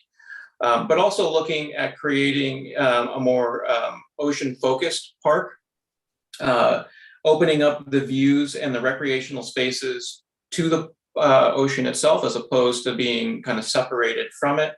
A series of sloped amphitheater spaces that again face the ocean, and then bringing in this some ocean themes in terms of art and materiality into new playground features, a new plaza down at the beach level, and I'll show you where those would occur on the plan. So of course, the big thing we see here is we had parking here before, and now it's at the rear, and we've taken the park that was at the rear and brought it to. One of the items we sacrificed in that was the drop-off lane, which I know it's been referred to many times in the public comments tonight as a drop-off lane. It's not functioning as a drop-off lane. It is a red curb, not an unloading zone. We've been working with the city and staff to understand how the emergency services service the beach trail and the beach itself. And the latest thinking is that is done from the lifeguard parking lot and not this roundabout. The other concern, of course, is parking. We couldn't lose any parking. So we maintained and actually gained 6 parking stalls with the current configuration. But to the fun part of it, the design, we increased the amount of recreational space. Again, we have a series of flat lawn areas, and then the darker area is sloped lawn that faces out and views the ocean. At this first level here, as proximal to parking as possible, we have a new ocean-themed children's play area and an adjacent shade and picnic area. As we slope down with an accessible route, which can be bypassed with stairs for a more direct route, we can come down to the next lawn terrace, which again looks out over the ocean and provides a small amphitheater space. And again, you can use stairs for a direct route or a sloped path, which again is all accessible. And we get down to the lowest level, which was an ocean-themed plaza. So this allows for picnicking and a gathering space for those coming off the trail and off the beach, and then provides access back down to the accessible path, down to the railroad undercrossing, and the accessible path to the trail in both directions. We've also received lots of comments, both for and against the addition of a restroom. In our public breakout meetings, we were, one compromise that seemed to be popular with many was to place the restroom at the lower level with the ability to obviously lock it and secure it at night. And that's was opposed to placing it up at the parking lot level where people thought it would be more frequented by vagrants. We have full ADA compliant parking, accessible routes. I know there was a comment about this changing the traffic flows through the neighborhood, and to our understanding, it does not. Currently, it is one way in and one way out, and we are not proposing any changes to that. The only change, of course, is the couple of parking stalls that are non-compliant down here and the red curbed roundabout. With that, I'll open it up for comment. Yeah, I'm gonna go ahead and make a comment here since I haven't made a first comment yet. Because there is a couple of comments that were read to us earlier. One had to do with watershed, and I guess that's something that maintenance and everybody's going to have to look at to see if that's a problem with runoff and stuff. But the other one was the idea of the concerts we've had down here, which are very popular. I mean, it's a beautiful spot, but one of those, that bottom roundabout would be a perfect place to set up a stage for the concert band or whatever. And I think you got a lot of space in here for people to sit and listen. So, when I saw this, I just thought, wow, this is a total makeover. I don't know if it'll ever get done, but yeah. Rob, your turn. Yeah, I had the same idea when I looked at this, John. I just think this whole kind of reimagining this park is a great idea to put forward. I'm concerned about a few things. Something we heard in the comments was the parking in that one really long stretch of parking there without an access on the backside, which you can't do because there's a a steep grade on the right side and houses on the left side. But I'm wondering if at least we could do some kind of turnaround at the end there. So if you're stuck at the end there and you're on a busy weekend, or there's a concert that night, you don't get stuck down at the end and with somebody behind you and you just get stuck there. I don't think that would be good. I was also thinking there must be some guidance somewhere about how many spaces you could have like that with just one entrance before you need to add a second entrance. But I don't know that there is, but maybe there is. What's unfortunate to me is that I think that grassy area back there gets used. I know I was trying to fly a kite back there with my grandson just a few weeks ago, and I know they have yoga classes because that area, I mean, it's relatively flat with tall trees around. It's just a nice, quiet, grassy spot and right now it has picnic tables. I don't know if they get used very much, but it's really just kind of unfortunate to me that we would have to lose that. But I understand the idea of kind of wanting to move all the people down to where the ocean is and the views are, because that is a beautiful spot with the ocean, and in the right spot. Actually, for most of this area, you can also see the pier. It's just a really pretty spot for a concert or anything there. So I think that's all I have. And how about Ben? Your turn. Okay, can you hear me? Yep. Okay, good. So I think this is a really unique spot. I think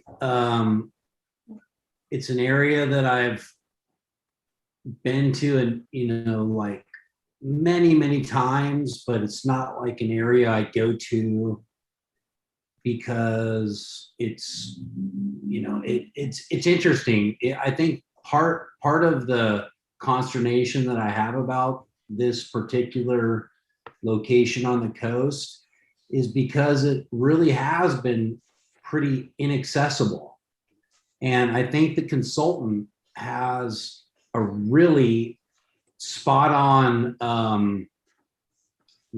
idea about how to deal with this. I mean, it's really pretty good. I mean, trading the parking lot at the coast for some amenities that actually allow the public to enjoy this spot. I also think, kind of like John, I think what he was getting at was, this is a really neat spot for us to be able to enjoy music. And we don't want to really set up with our beach chairs in the middle of a parking lot or a roundabout. And whatever can be done with this unique, odd space, it just is what it is. I think it's special to everybody, but it's not quite what everybody would want. And so this round of revisions is really special, and it just has to be thought about. And I don't think we have, necessarily every idea that could be incorporated today, but the consultant has done a really good job of recognizing why it's not quite as accessible to everybody as we would like. It's kind of like Bonito Canyon. It's one of these odd shaped spots that needs some work and some thought, and we are doing that. We're doing that now. So I'm excited to be part of the process. Good. Aaron, you have some comments, questions? Yeah, real quick. Let's see. I know this is all planning in 13. Not sure. I think I know you guys are planning how the trees that are going there, how high would they be? They're not blocking no views or nothing like that, correct? Great question. The 13, yeah. We would tailor those to be lower scaled trees. There are requirements to shade parking lots in the state of California to help mitigate heat island effect. So we'll need to pay attention to that. but we could keep the species low and protect views. There are a lot of existing trees out there today. We want to try to maintain as many of those as possible, as illustrated as illustrated some of the trees. You can see through the background there. Yeah, there's a constant battle between requirements and maintaining the views, but I do feel we could do a pretty good job. Thank you. Okay, Terry, I think you're up next. All right, I really like this the way it is. I understand the homeowners' concerns with having a parking lot over what is now kind of a canyon. Just the one comment I wanted to make is instead of maybe having if that roundabout idea is necessary, the way they do it at North Beach is they just basically painted through and made the last 2 spots non-spots that you can turn around in.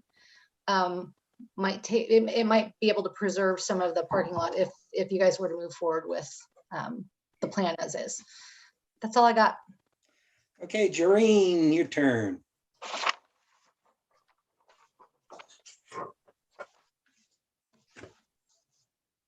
Yeah, unmute yourself. Sorry. Okay, can you hear me now? Now. Yeah, so I was just saying that this park concept really excited me, and I really think this provides San Clemente the opportunity, sort of a once in a lifetime opportunity to really kind of swap out parking and put in a recreational amenity, that pretty much directly connects with the ocean. And I think there's so few places that we could do this that, to me, this seems like a fantastic idea. So I really like that idea to swap the parking with the recreational amenities. I love the idea that it's going to kind of more connect with the coastal trail, because so many kids and people use that, and they can kind of use this area as a pit stop now, and then to play on the playground, which right now the playground is not accessible to people and users on the trail. So I think that's really cool. I love the fact that it would be an ocean themed playground. I think we could make it iconic. And I looked at a couple of concepts. There's a cool parking or playground in Emeryville and one in Pismo Beach that they just redesigned with these really cool, organic type animal structures that are amazing. So something like that I could see being really cool. And then as far as the sustainable elements of this, I know just given its proximity to the ocean, I think maybe if we can incorporate some innovative stormwater concepts, so maybe bioswales or permeable pavement. I don't know if that would work in this location, or just something that kind of goes above and beyond, and maybe have some educational signage on top of that talks about how we're treating stormwater that's going off the site, that's running off into our ocean. So, and then a water bottle refill station at the restroom too. Okay, Stephen, back to you. Yeah, I did want to comment on or answer a couple of the questions / comments. A couple about water, stormwater, and water quality. So part of that has to be studied once there's a full geotechnical report done, because that's going to give you a little bit more clarity. But what we do at a planning scale is set ourselves up for success from multiple different ways, depending on how that geotechnical report comes out.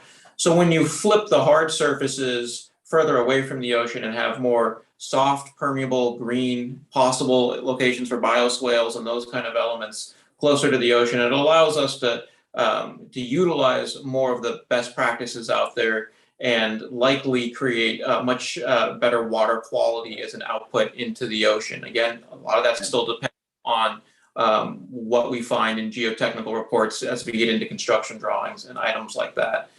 2 is the natural flow through the canyon. There are multiple ways to treat for that, and you have to have a hydrologist on board, and that's a study that happens further on down the road.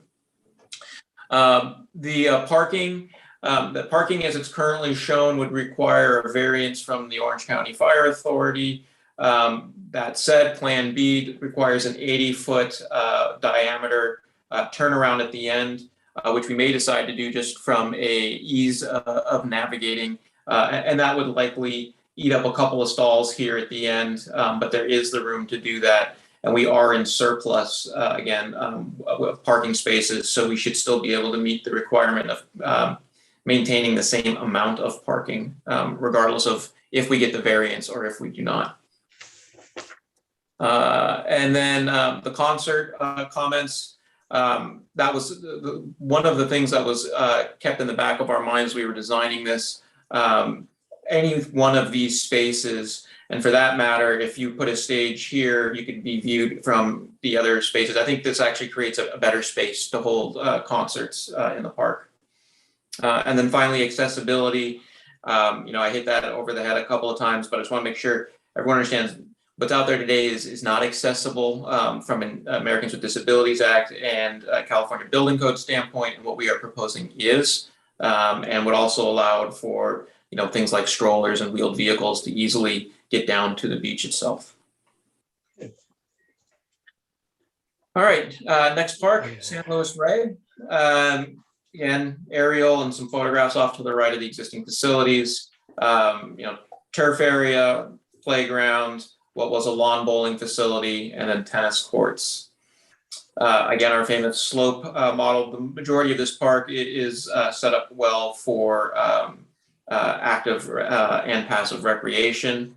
One thing to note, with the proximity of the tennis courts to the adjacent residences and pickleball being a louder activity than tennis, pickleball was not considered for these due to those residents' concerns. Some of the opportunities, there's a borrowed landscape here, whereas when you sit in this park and you actually look out into the golf course, it just feels bigger than it is, but that's a good thing. It's nice.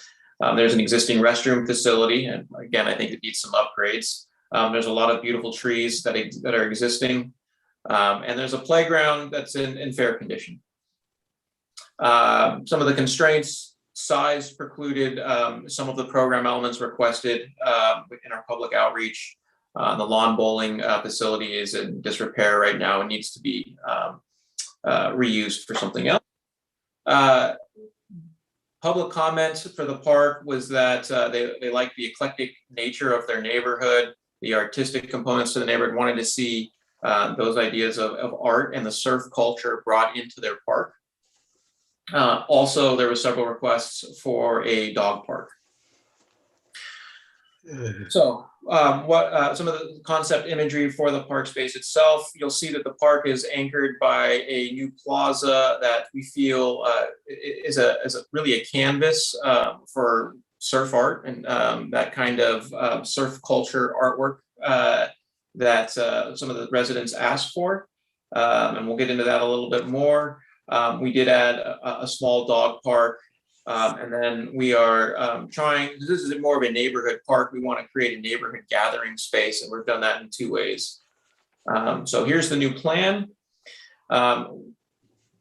Centered, of course, around this large new plaza space that would be canvas again for the surf art that was requested by the neighborhood.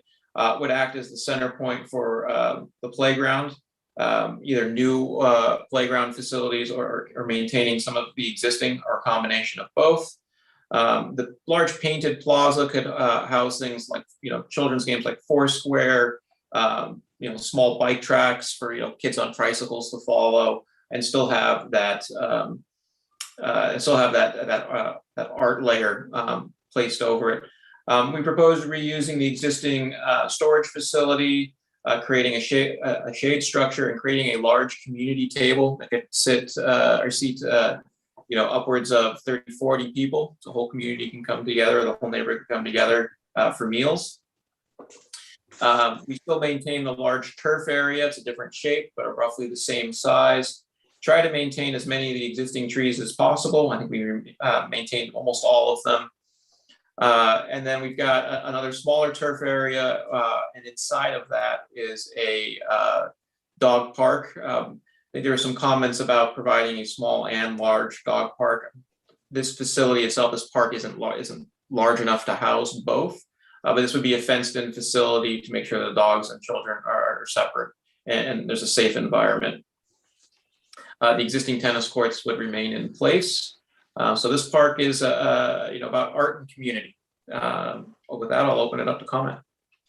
All right, Joreen, I think you're up first this time. All right. So I don't have too many comments on this park. I have a couple of friends that live in the area, and they said they participated in the community process and were really happy with what was proposed in the park. They mentioned that a lot of the residents do use the golf course currently as a dog park illegally. And so I think having the dog park in San Luis Rey is a good idea. I love the idea of including the artistic elements just because it is such a funky, with Surfers Row there and all the surf shops and, being so close to trestles. I think that kind of keeps this park pretty cool and eclectic. And I really like that. So I think that's it for me. Thank you, Terry. Your comments. So I did hear a couple of comments prior to and during the meeting, concerns about the dog park being in close proximity to a park that's used primarily by toddlers.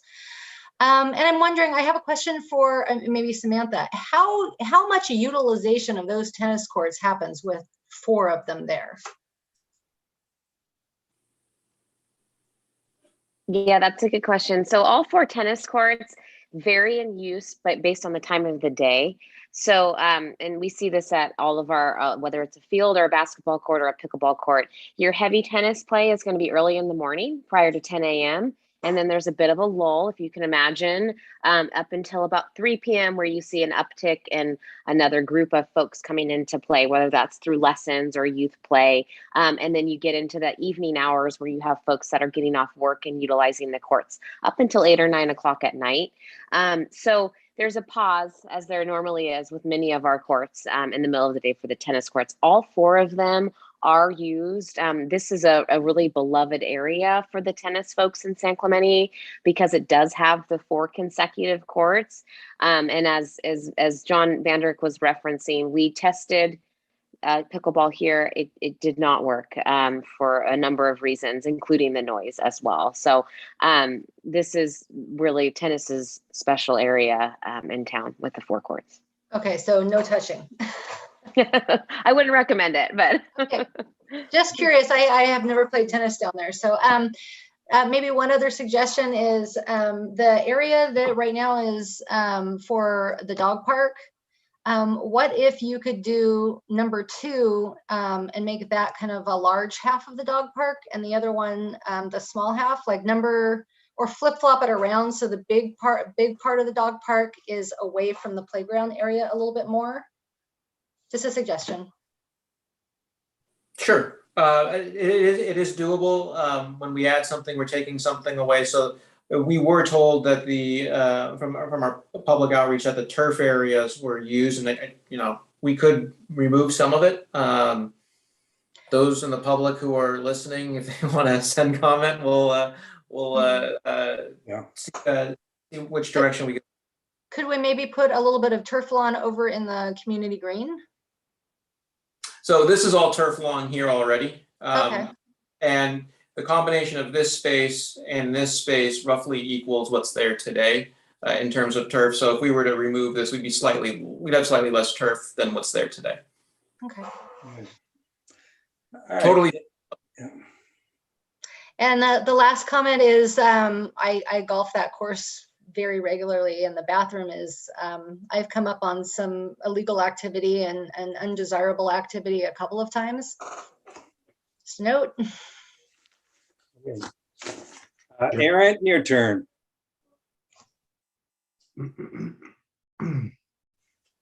I almost sound like Karen. You said Aaron? Aaron, yes. Yeah, okay. Aaron, sorry. Terry, I agree with you. Like you, I play there a lot. That restroom is horrendous. So I'm hoping that's getting a facelift or overhaul with this plan, since it is existing, going to be used. And I think Samantha did mention that. And in regards to the dog park and all that, that's all great, but if we're prioritizing things, that would be the first thing I would probably give on, because I know the locals are using the golf course, and we're fortunate. They do a good job cleaning up behind the dogs, because my ball goes everywhere when I'm playing and I haven't stepped in nothing yet. So let's see. And that's all I had. So, and the noise issue, Samantha, is it a matter of hours of operations? Because I don't think we'll ever get past that. Or was it just a pickleball that was going to make more noise than tennis? It's pickleball. The sport in general, the ball is louder, and the social aspect of pickleball encourages more crowding and people being on the same space. So tennis, we don't get complaints for noise regarding tennis, and these courts have been here for many, many years. Yeah. Thank you. That's all I have. Thank you. Ben, you're up. Okay, can everybody hear me? Yes. Okay.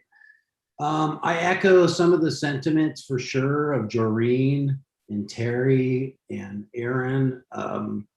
This is once again, just another space that we're fortunate to have as a city. It's unique. It's bounded on one side by the golf course, on another by residences, on another by a city street. And so, it is confined, and these improvements are, I think they are improvements. I kind of echo maybe Terry's sentiments in terms of, I don't have a good feel for how the dog park will lay out, but I do know that people want more access for dog parks. So that is a good thing, as long as it can be managed. And visiting the park, I understand why pickleball won't work. It is a louder sport. It's a harder ball. There's more contact between the paddle and the ball. So I do get that. And the local residents, I don't live in the area. I do have friends in the area. So, I'm sensitive to everybody's concerns, and I'm open to listen. I think overall these are improvements. But I do think that along the lines of what Terry and Aaron and Joreen are saying, I support their same sentiment round one, and look forward to round two. All right. Rob, how about yourself? I don't have any comments. Okay. And my only comment then would be, if the neighbors really want a dog park, that's going to be about it. But I think it has to go to the neighbors and see if they really, really want that there. Okay, Stephen, I think you're up again. All right. All right. Final evening. We made it. So Richard Steed, obviously the largest park we're going to look at today. The existing facilities, got a baseball / softball hub. We've got the existing skate park facility and the 2 dog parks in the corner here. Again, slope analysis shows everything in green is a great spot for active recreation. And some of the opportunities. Well, the biggest opportunity, I think, with Steed is space. There's lots of it. There's undeveloped portions here in green, and again here in green. There's some surprisingly great views, from the space here out into the canyon that is adjacent. But one of the biggest opportunities we have with this park is its position to connect into the trail system that serves most of the east side of San Clemente. And there are some I wouldn't call them world-class, but close to world-class mountain biking trails in the area. And I think you've heard some of that today from the public output or input. When we were looking at this park and doing the public outreach, we got a handful of comments about the mountain biking, but we mostly got comments about the skate park. both the existing facility and the need to expand it. So we'll talk about that a little bit today. Some of the other constraints are some of the steep slopes. So everything in red here is not really developable for program. And then the parking is a bit limited, and so we'll talk about what that means. This park's going to be organized around a series of hubs. So we'll have a skate park hub, and we'll have a mountain bike hub. So mountain bike comments today. We didn't have them prior today, but we did hear some in the background, and I think we've addressed a lot of those. We'll have an active recreation hub and some of the character images that would be associated with it. And then of course the softball/baseball hub, that'll get some improvements. So looking at the plan, we'll start with the mountain biking hub. So we already have a trailhead to all of San Clemente's wonderful mountain bike opportunities beyond. And so one thing we thought is, this should be a hub for mountain biking. This should be where you would meet other mountain bikers, where you would socialize with other mountain bikers, but also have additional amenities for the cyclist community. And those would be, as we've heard tonight, pump tracks. Two different tracks, one a dirt track and one an asphalt track. The asphalt track could also be used by skateboarders, roller skaters. But the hub itself is centered around a restroom building, picnic facilities that allow direct access to the trail system, and also the two new proposed pump track amenities. Now, obviously, this displaces the two dog parks that are currently there, and we'll talk about where those get relocated. So the second hub we'll look at is the skateboarding hub. And so there's already a skate park located right here. And so we would use that as kind of the base point to create the rest of the skate park hub. The hub itself would be centered around, and there's an enlargement here in the corner, would be centered around the existing restroom and concession facility and a plaza space shaded by a grove of palm trees. We're proposing that the plaza space itself is again used as a canvas to help showcase the skate culture and some of the art associated with skateboarding. So this is the existing skate park, to which we propose a kind of a beginner to intermediate skate park that could be utilized by those that are younger, and from what we've heard tonight, maybe those that are a little bit older. And adjacent to that would be a bowl feature, and then a large new, more state-of-the-art skateboard facility that is, in response to the public comment about the inadequacy of the existing facility. The next hub, of course, is the existing softball and baseball hub. To that, we were proposing upgrades to the lighting and to the scoreboards, making sure everything's functioning and up to date. And then lastly, in the undeveloped portion of the park is what we're calling the active recreation hub. And this is created by a series of oval shaped meadows, so turf meadows, that are connected by a series of trails and drought tolerant plantings. So I'm gonna go back to the image board. You get this kind of character with the trails, and then these large open turf spaces that are perfect for soccer and other recreation. What this also does is these series of pods again allows, as the future moves forward, if there's new program elements that the community requests, it's very easy to add it to one of these pods. So there was some comments that came in, informally, so they won't be considered, with today's events, but just a case in point, more pickleball courts at this park. Well, that's very easy to take one of these pods and convert it from turf to pickleball without affecting the overall function of the park. And speaking of these pods themselves, the first two adjacent to the parking, which we have expanded, we're adding 100 stalls to the parking lot to handle the expanded program elements. But these first two pods would be your relocated small dog park and large dog park. Again, shade structures as a part of that. And then we would have a series of shade structures throughout the park so you could picnic and kind of find your own corner.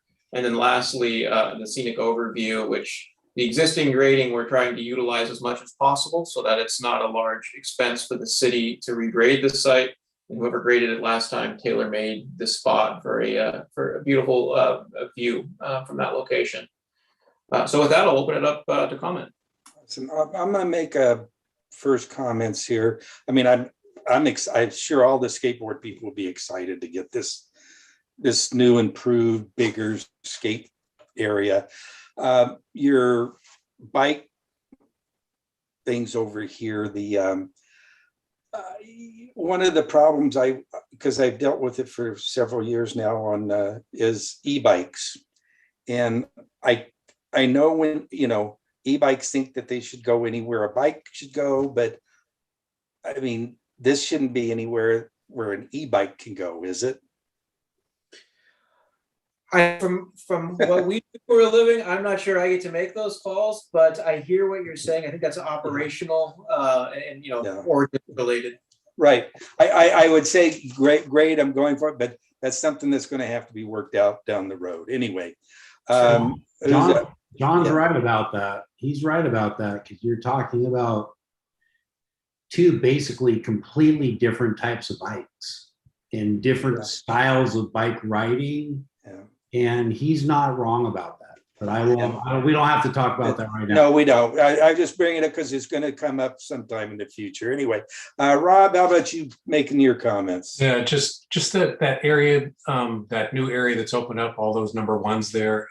When we walked, when we were on our trolley ride, Right. we kind of walked behind the fence there. That area is much bigger than it appeared when we were walking around there. Right. And, when I kind of looked at this plan, I could see that goes back much farther than I thought it did. So I'm glad to see we have the ability to open up that much space and use it for a park.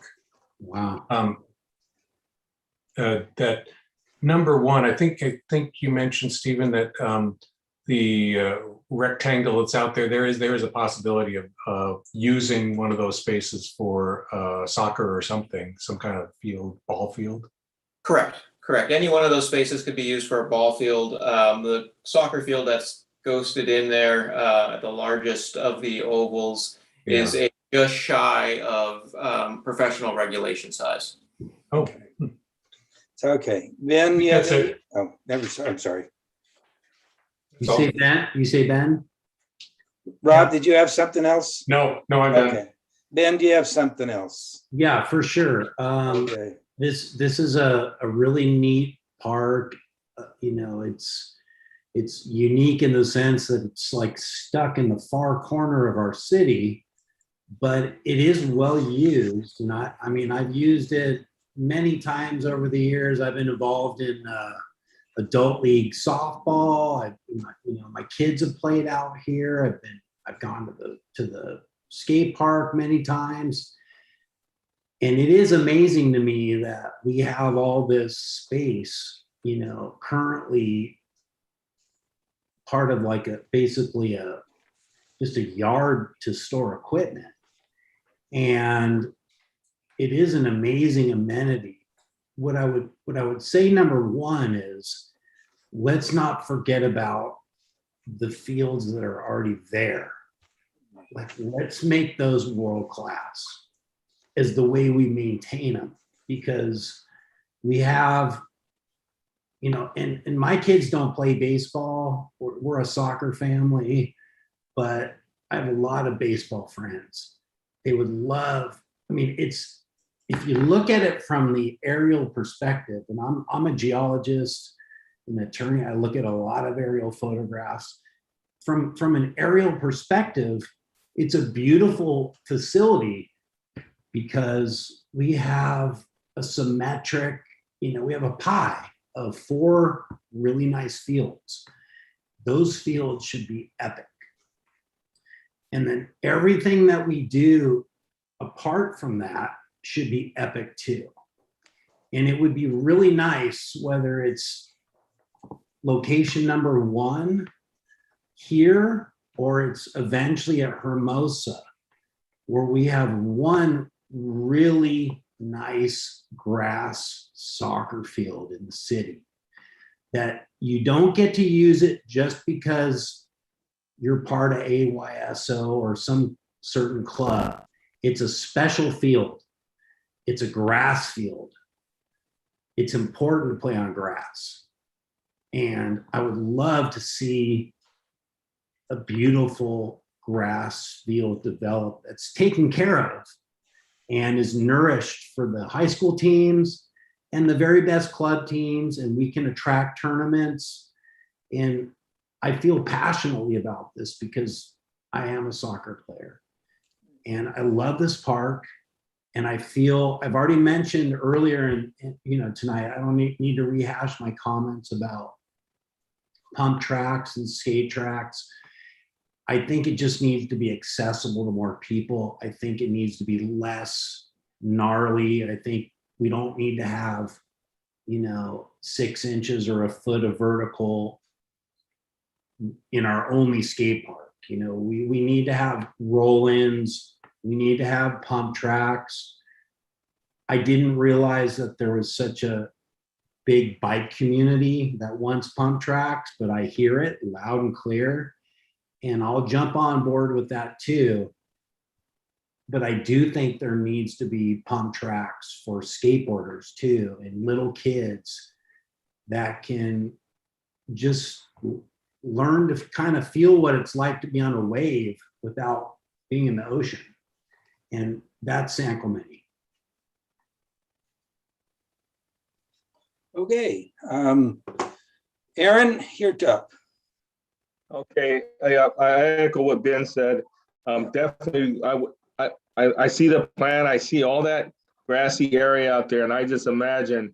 I heard you guys talking about concerts and events, and a lot of parking area that could be available for those 4 fields for that, or if you had a skateboard event and we had some form of bleachers around those skate areas that they can view. And if we don't have them, I haven't walked to see if we have bleachers on these parks here, but we can have that parking lot out there in the green if our budget is low, if we have to cut back on funding and we asphalt that in and have lines there so that can be open space for concert event and have parking and all that. So, but no, I'm happy because of the fact that we're going to upgrade the skate park and make it state of the art, and we're considering all ages and all experience levels. Thank you. All righty. Terry.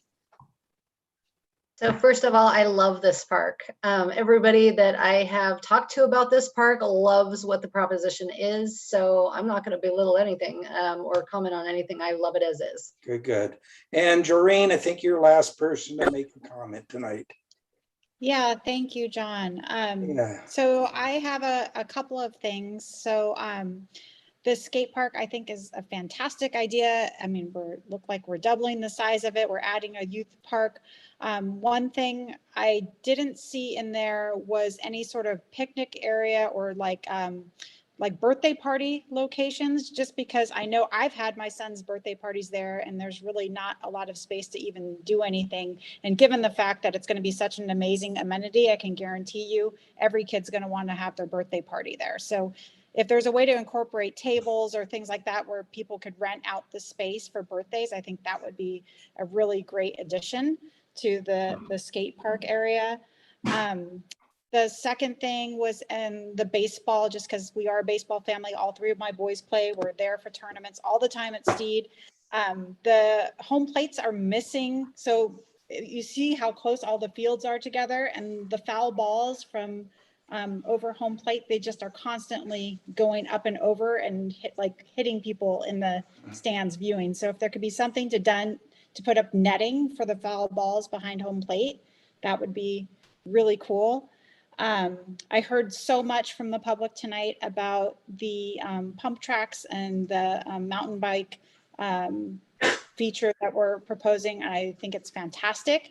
I think we should definitely do it. But my only concern, and just because I've been to this small dog park, is that it is small. So I'm worried that we're not making it big enough. So I'd like to just like see maybe a comparison between what we're proposing and what existing pump tracks are, and just sort of make sure we're on par with that, just because I can't really tell, because I look at aerial photos of like the Truckee Bike Park and it looks huge, and I just don't want this to feel like we build it and it's just so many people are flocking to our, you know, pump tracks, and it's just not big enough. And I also heard too about maybe sharing the space on the asphalt part between bikers and skaters, and that kind of concerns me too, just because I don't know if those uses are compatible. That's true. And one thing that I did think of is just because we had so much flex space in the back, and because roller skating is actually becoming really popular again. If you go to Tilly's or any of these places, all the little girls are buying skates. And even like Seattle, they're starting to build these like little skating areas that it's almost like a roller skating path that you could do. So maybe we could do that in one of the smaller flex spaces to maybe accommodate that use. And then my last suggestion was, just because this is such a big park, there's a big electrical use, that I thought maybe considering like what they did at San Clemente High School and putting solar in the parking lot, so you'd actually have shade for your cars and then be able to use that solar to help offset the electrical costs of the lighting at the fields and skate parks and wherever else we use at that field. And that's it. Hey, if I could just add 30 seconds to what Jareen just said, I think that's spot on. You know, you've got this idea out there in business. It's like they call it the 80-20 rule, right? You want to spend 80%, you know, on your business, and 20% you want to be a little bit adventurous. I think that applies here in the sense that if you want to, you know, cater to 80% of the population, you're going to create a pump track somewhere here in the city that will allow intermediate and maybe to advanced, but certainly intermediate and beginner skaters and bikers. And I don't even know, maybe roller skaters if you're daring enough to do that, like during, but my point is, you're going to attract the large majority of the population with a really cool pump track that's basically identical to what they have in Carmel Valley. In the next meeting, or privately or publicly, I'm happy to show you videos of my son and I following each other around and around and around with my other buddies, you know, who we're all now in our 50s, but we're able to do it and have a lot of fun and spend a lot of time with our families doing something neat. It really is, it is neat. It's different than your normal skate park. And we've heard a lot of discussion about this. And as a new commissioner, I'm happy to help everybody figure it out. Okay. Well, I think that wraps it up for Stephen's presentation and our discussion here tonight. Samantha, do you have anything else to add, or? I have nothing further. Please give us a couple of weeks here to circle back with SWA and Steve on the next steps and the next design level, so the commission and the public can just stay tuned for what comes after this. So we're going to adjourn to our next meeting, which is, when is that going to be, Sam? That is going to be on October 12th at 6 p.m. And we're going to be Zooming it again, right? That's correct. Can I ask before we break up, what is our meeting frequency going forward? Because I think the two groups that combined here were under different schedules for, I believe they were anyway. So do we know now, or do we have the capability to decide that for ourselves, what our meeting frequency should be? This commission, based on council direction, meets every other month on the even months. Of course, this evening is a special meeting. So if there's important business that can't wait until a regularly scheduled meeting, we will work to call a special meeting with the chair. Let me ask you this. Do you think that the council thought about that when they combined these two together, which were on different frequencies? I'm just wondering, I know there's some issues on the coastal side. And I'm wondering if we don't need to meet more frequently than every other month. I can't speak to that. I can't speak to what council was thinking in their decision with that. Well, how You'd have do to we speak raise to them. that question then? I believe any of you could raise that question to your council members directly. I don't know what their logic was. I do know the coastal advisory was also supposed to go eventually to an every other month format as well. Oh, So there was that guidance, and so that was also moving in that direction. can I ask how other people feel about that? I will add And I think- I will add in just saying that my principal, I mean, I love all this stuff about the parks, but my principal involvement here as a PhD geologist and, a coastal, expert is to help get our beaches going, like really make them as healthy as we can, given the constraints of rising sea level, funding for beach nourishment, position of the railroad, coastal. I mean, there's a lot of moving parts, but that's why I'm on this board. This commission is to help with that. So I hope you all will lean on me, and that's why I'm here. Right. And I think I was just going to mention, just having sat on coastal advisory for 5 years, is I think they made the decision to go every other month before they decided to merge the two That's together. what I was thinking too. So, yeah, so it was sort of a two-step decision. So I think as we move along, like, I think we could, if we feel like we need to meet more frequently based on our workload, and I know we're going to be coming up with a work plan next. I think that's going to be on our agenda next month. And so we're going to look at the body of work that coastal did, look at what we're going to do for beaches, and then we have to come up with a work plan. And, depending on what our work plan is, maybe there is the need to meet more frequently, and then we could ask council, or maybe see what we could do there. Yeah. So that's my recommendation. Okay. Well, then we will adjourn till next time, and hopefully everybody has a nice night. Meeting Thanks, is John. adjourned. Thank you. Bye.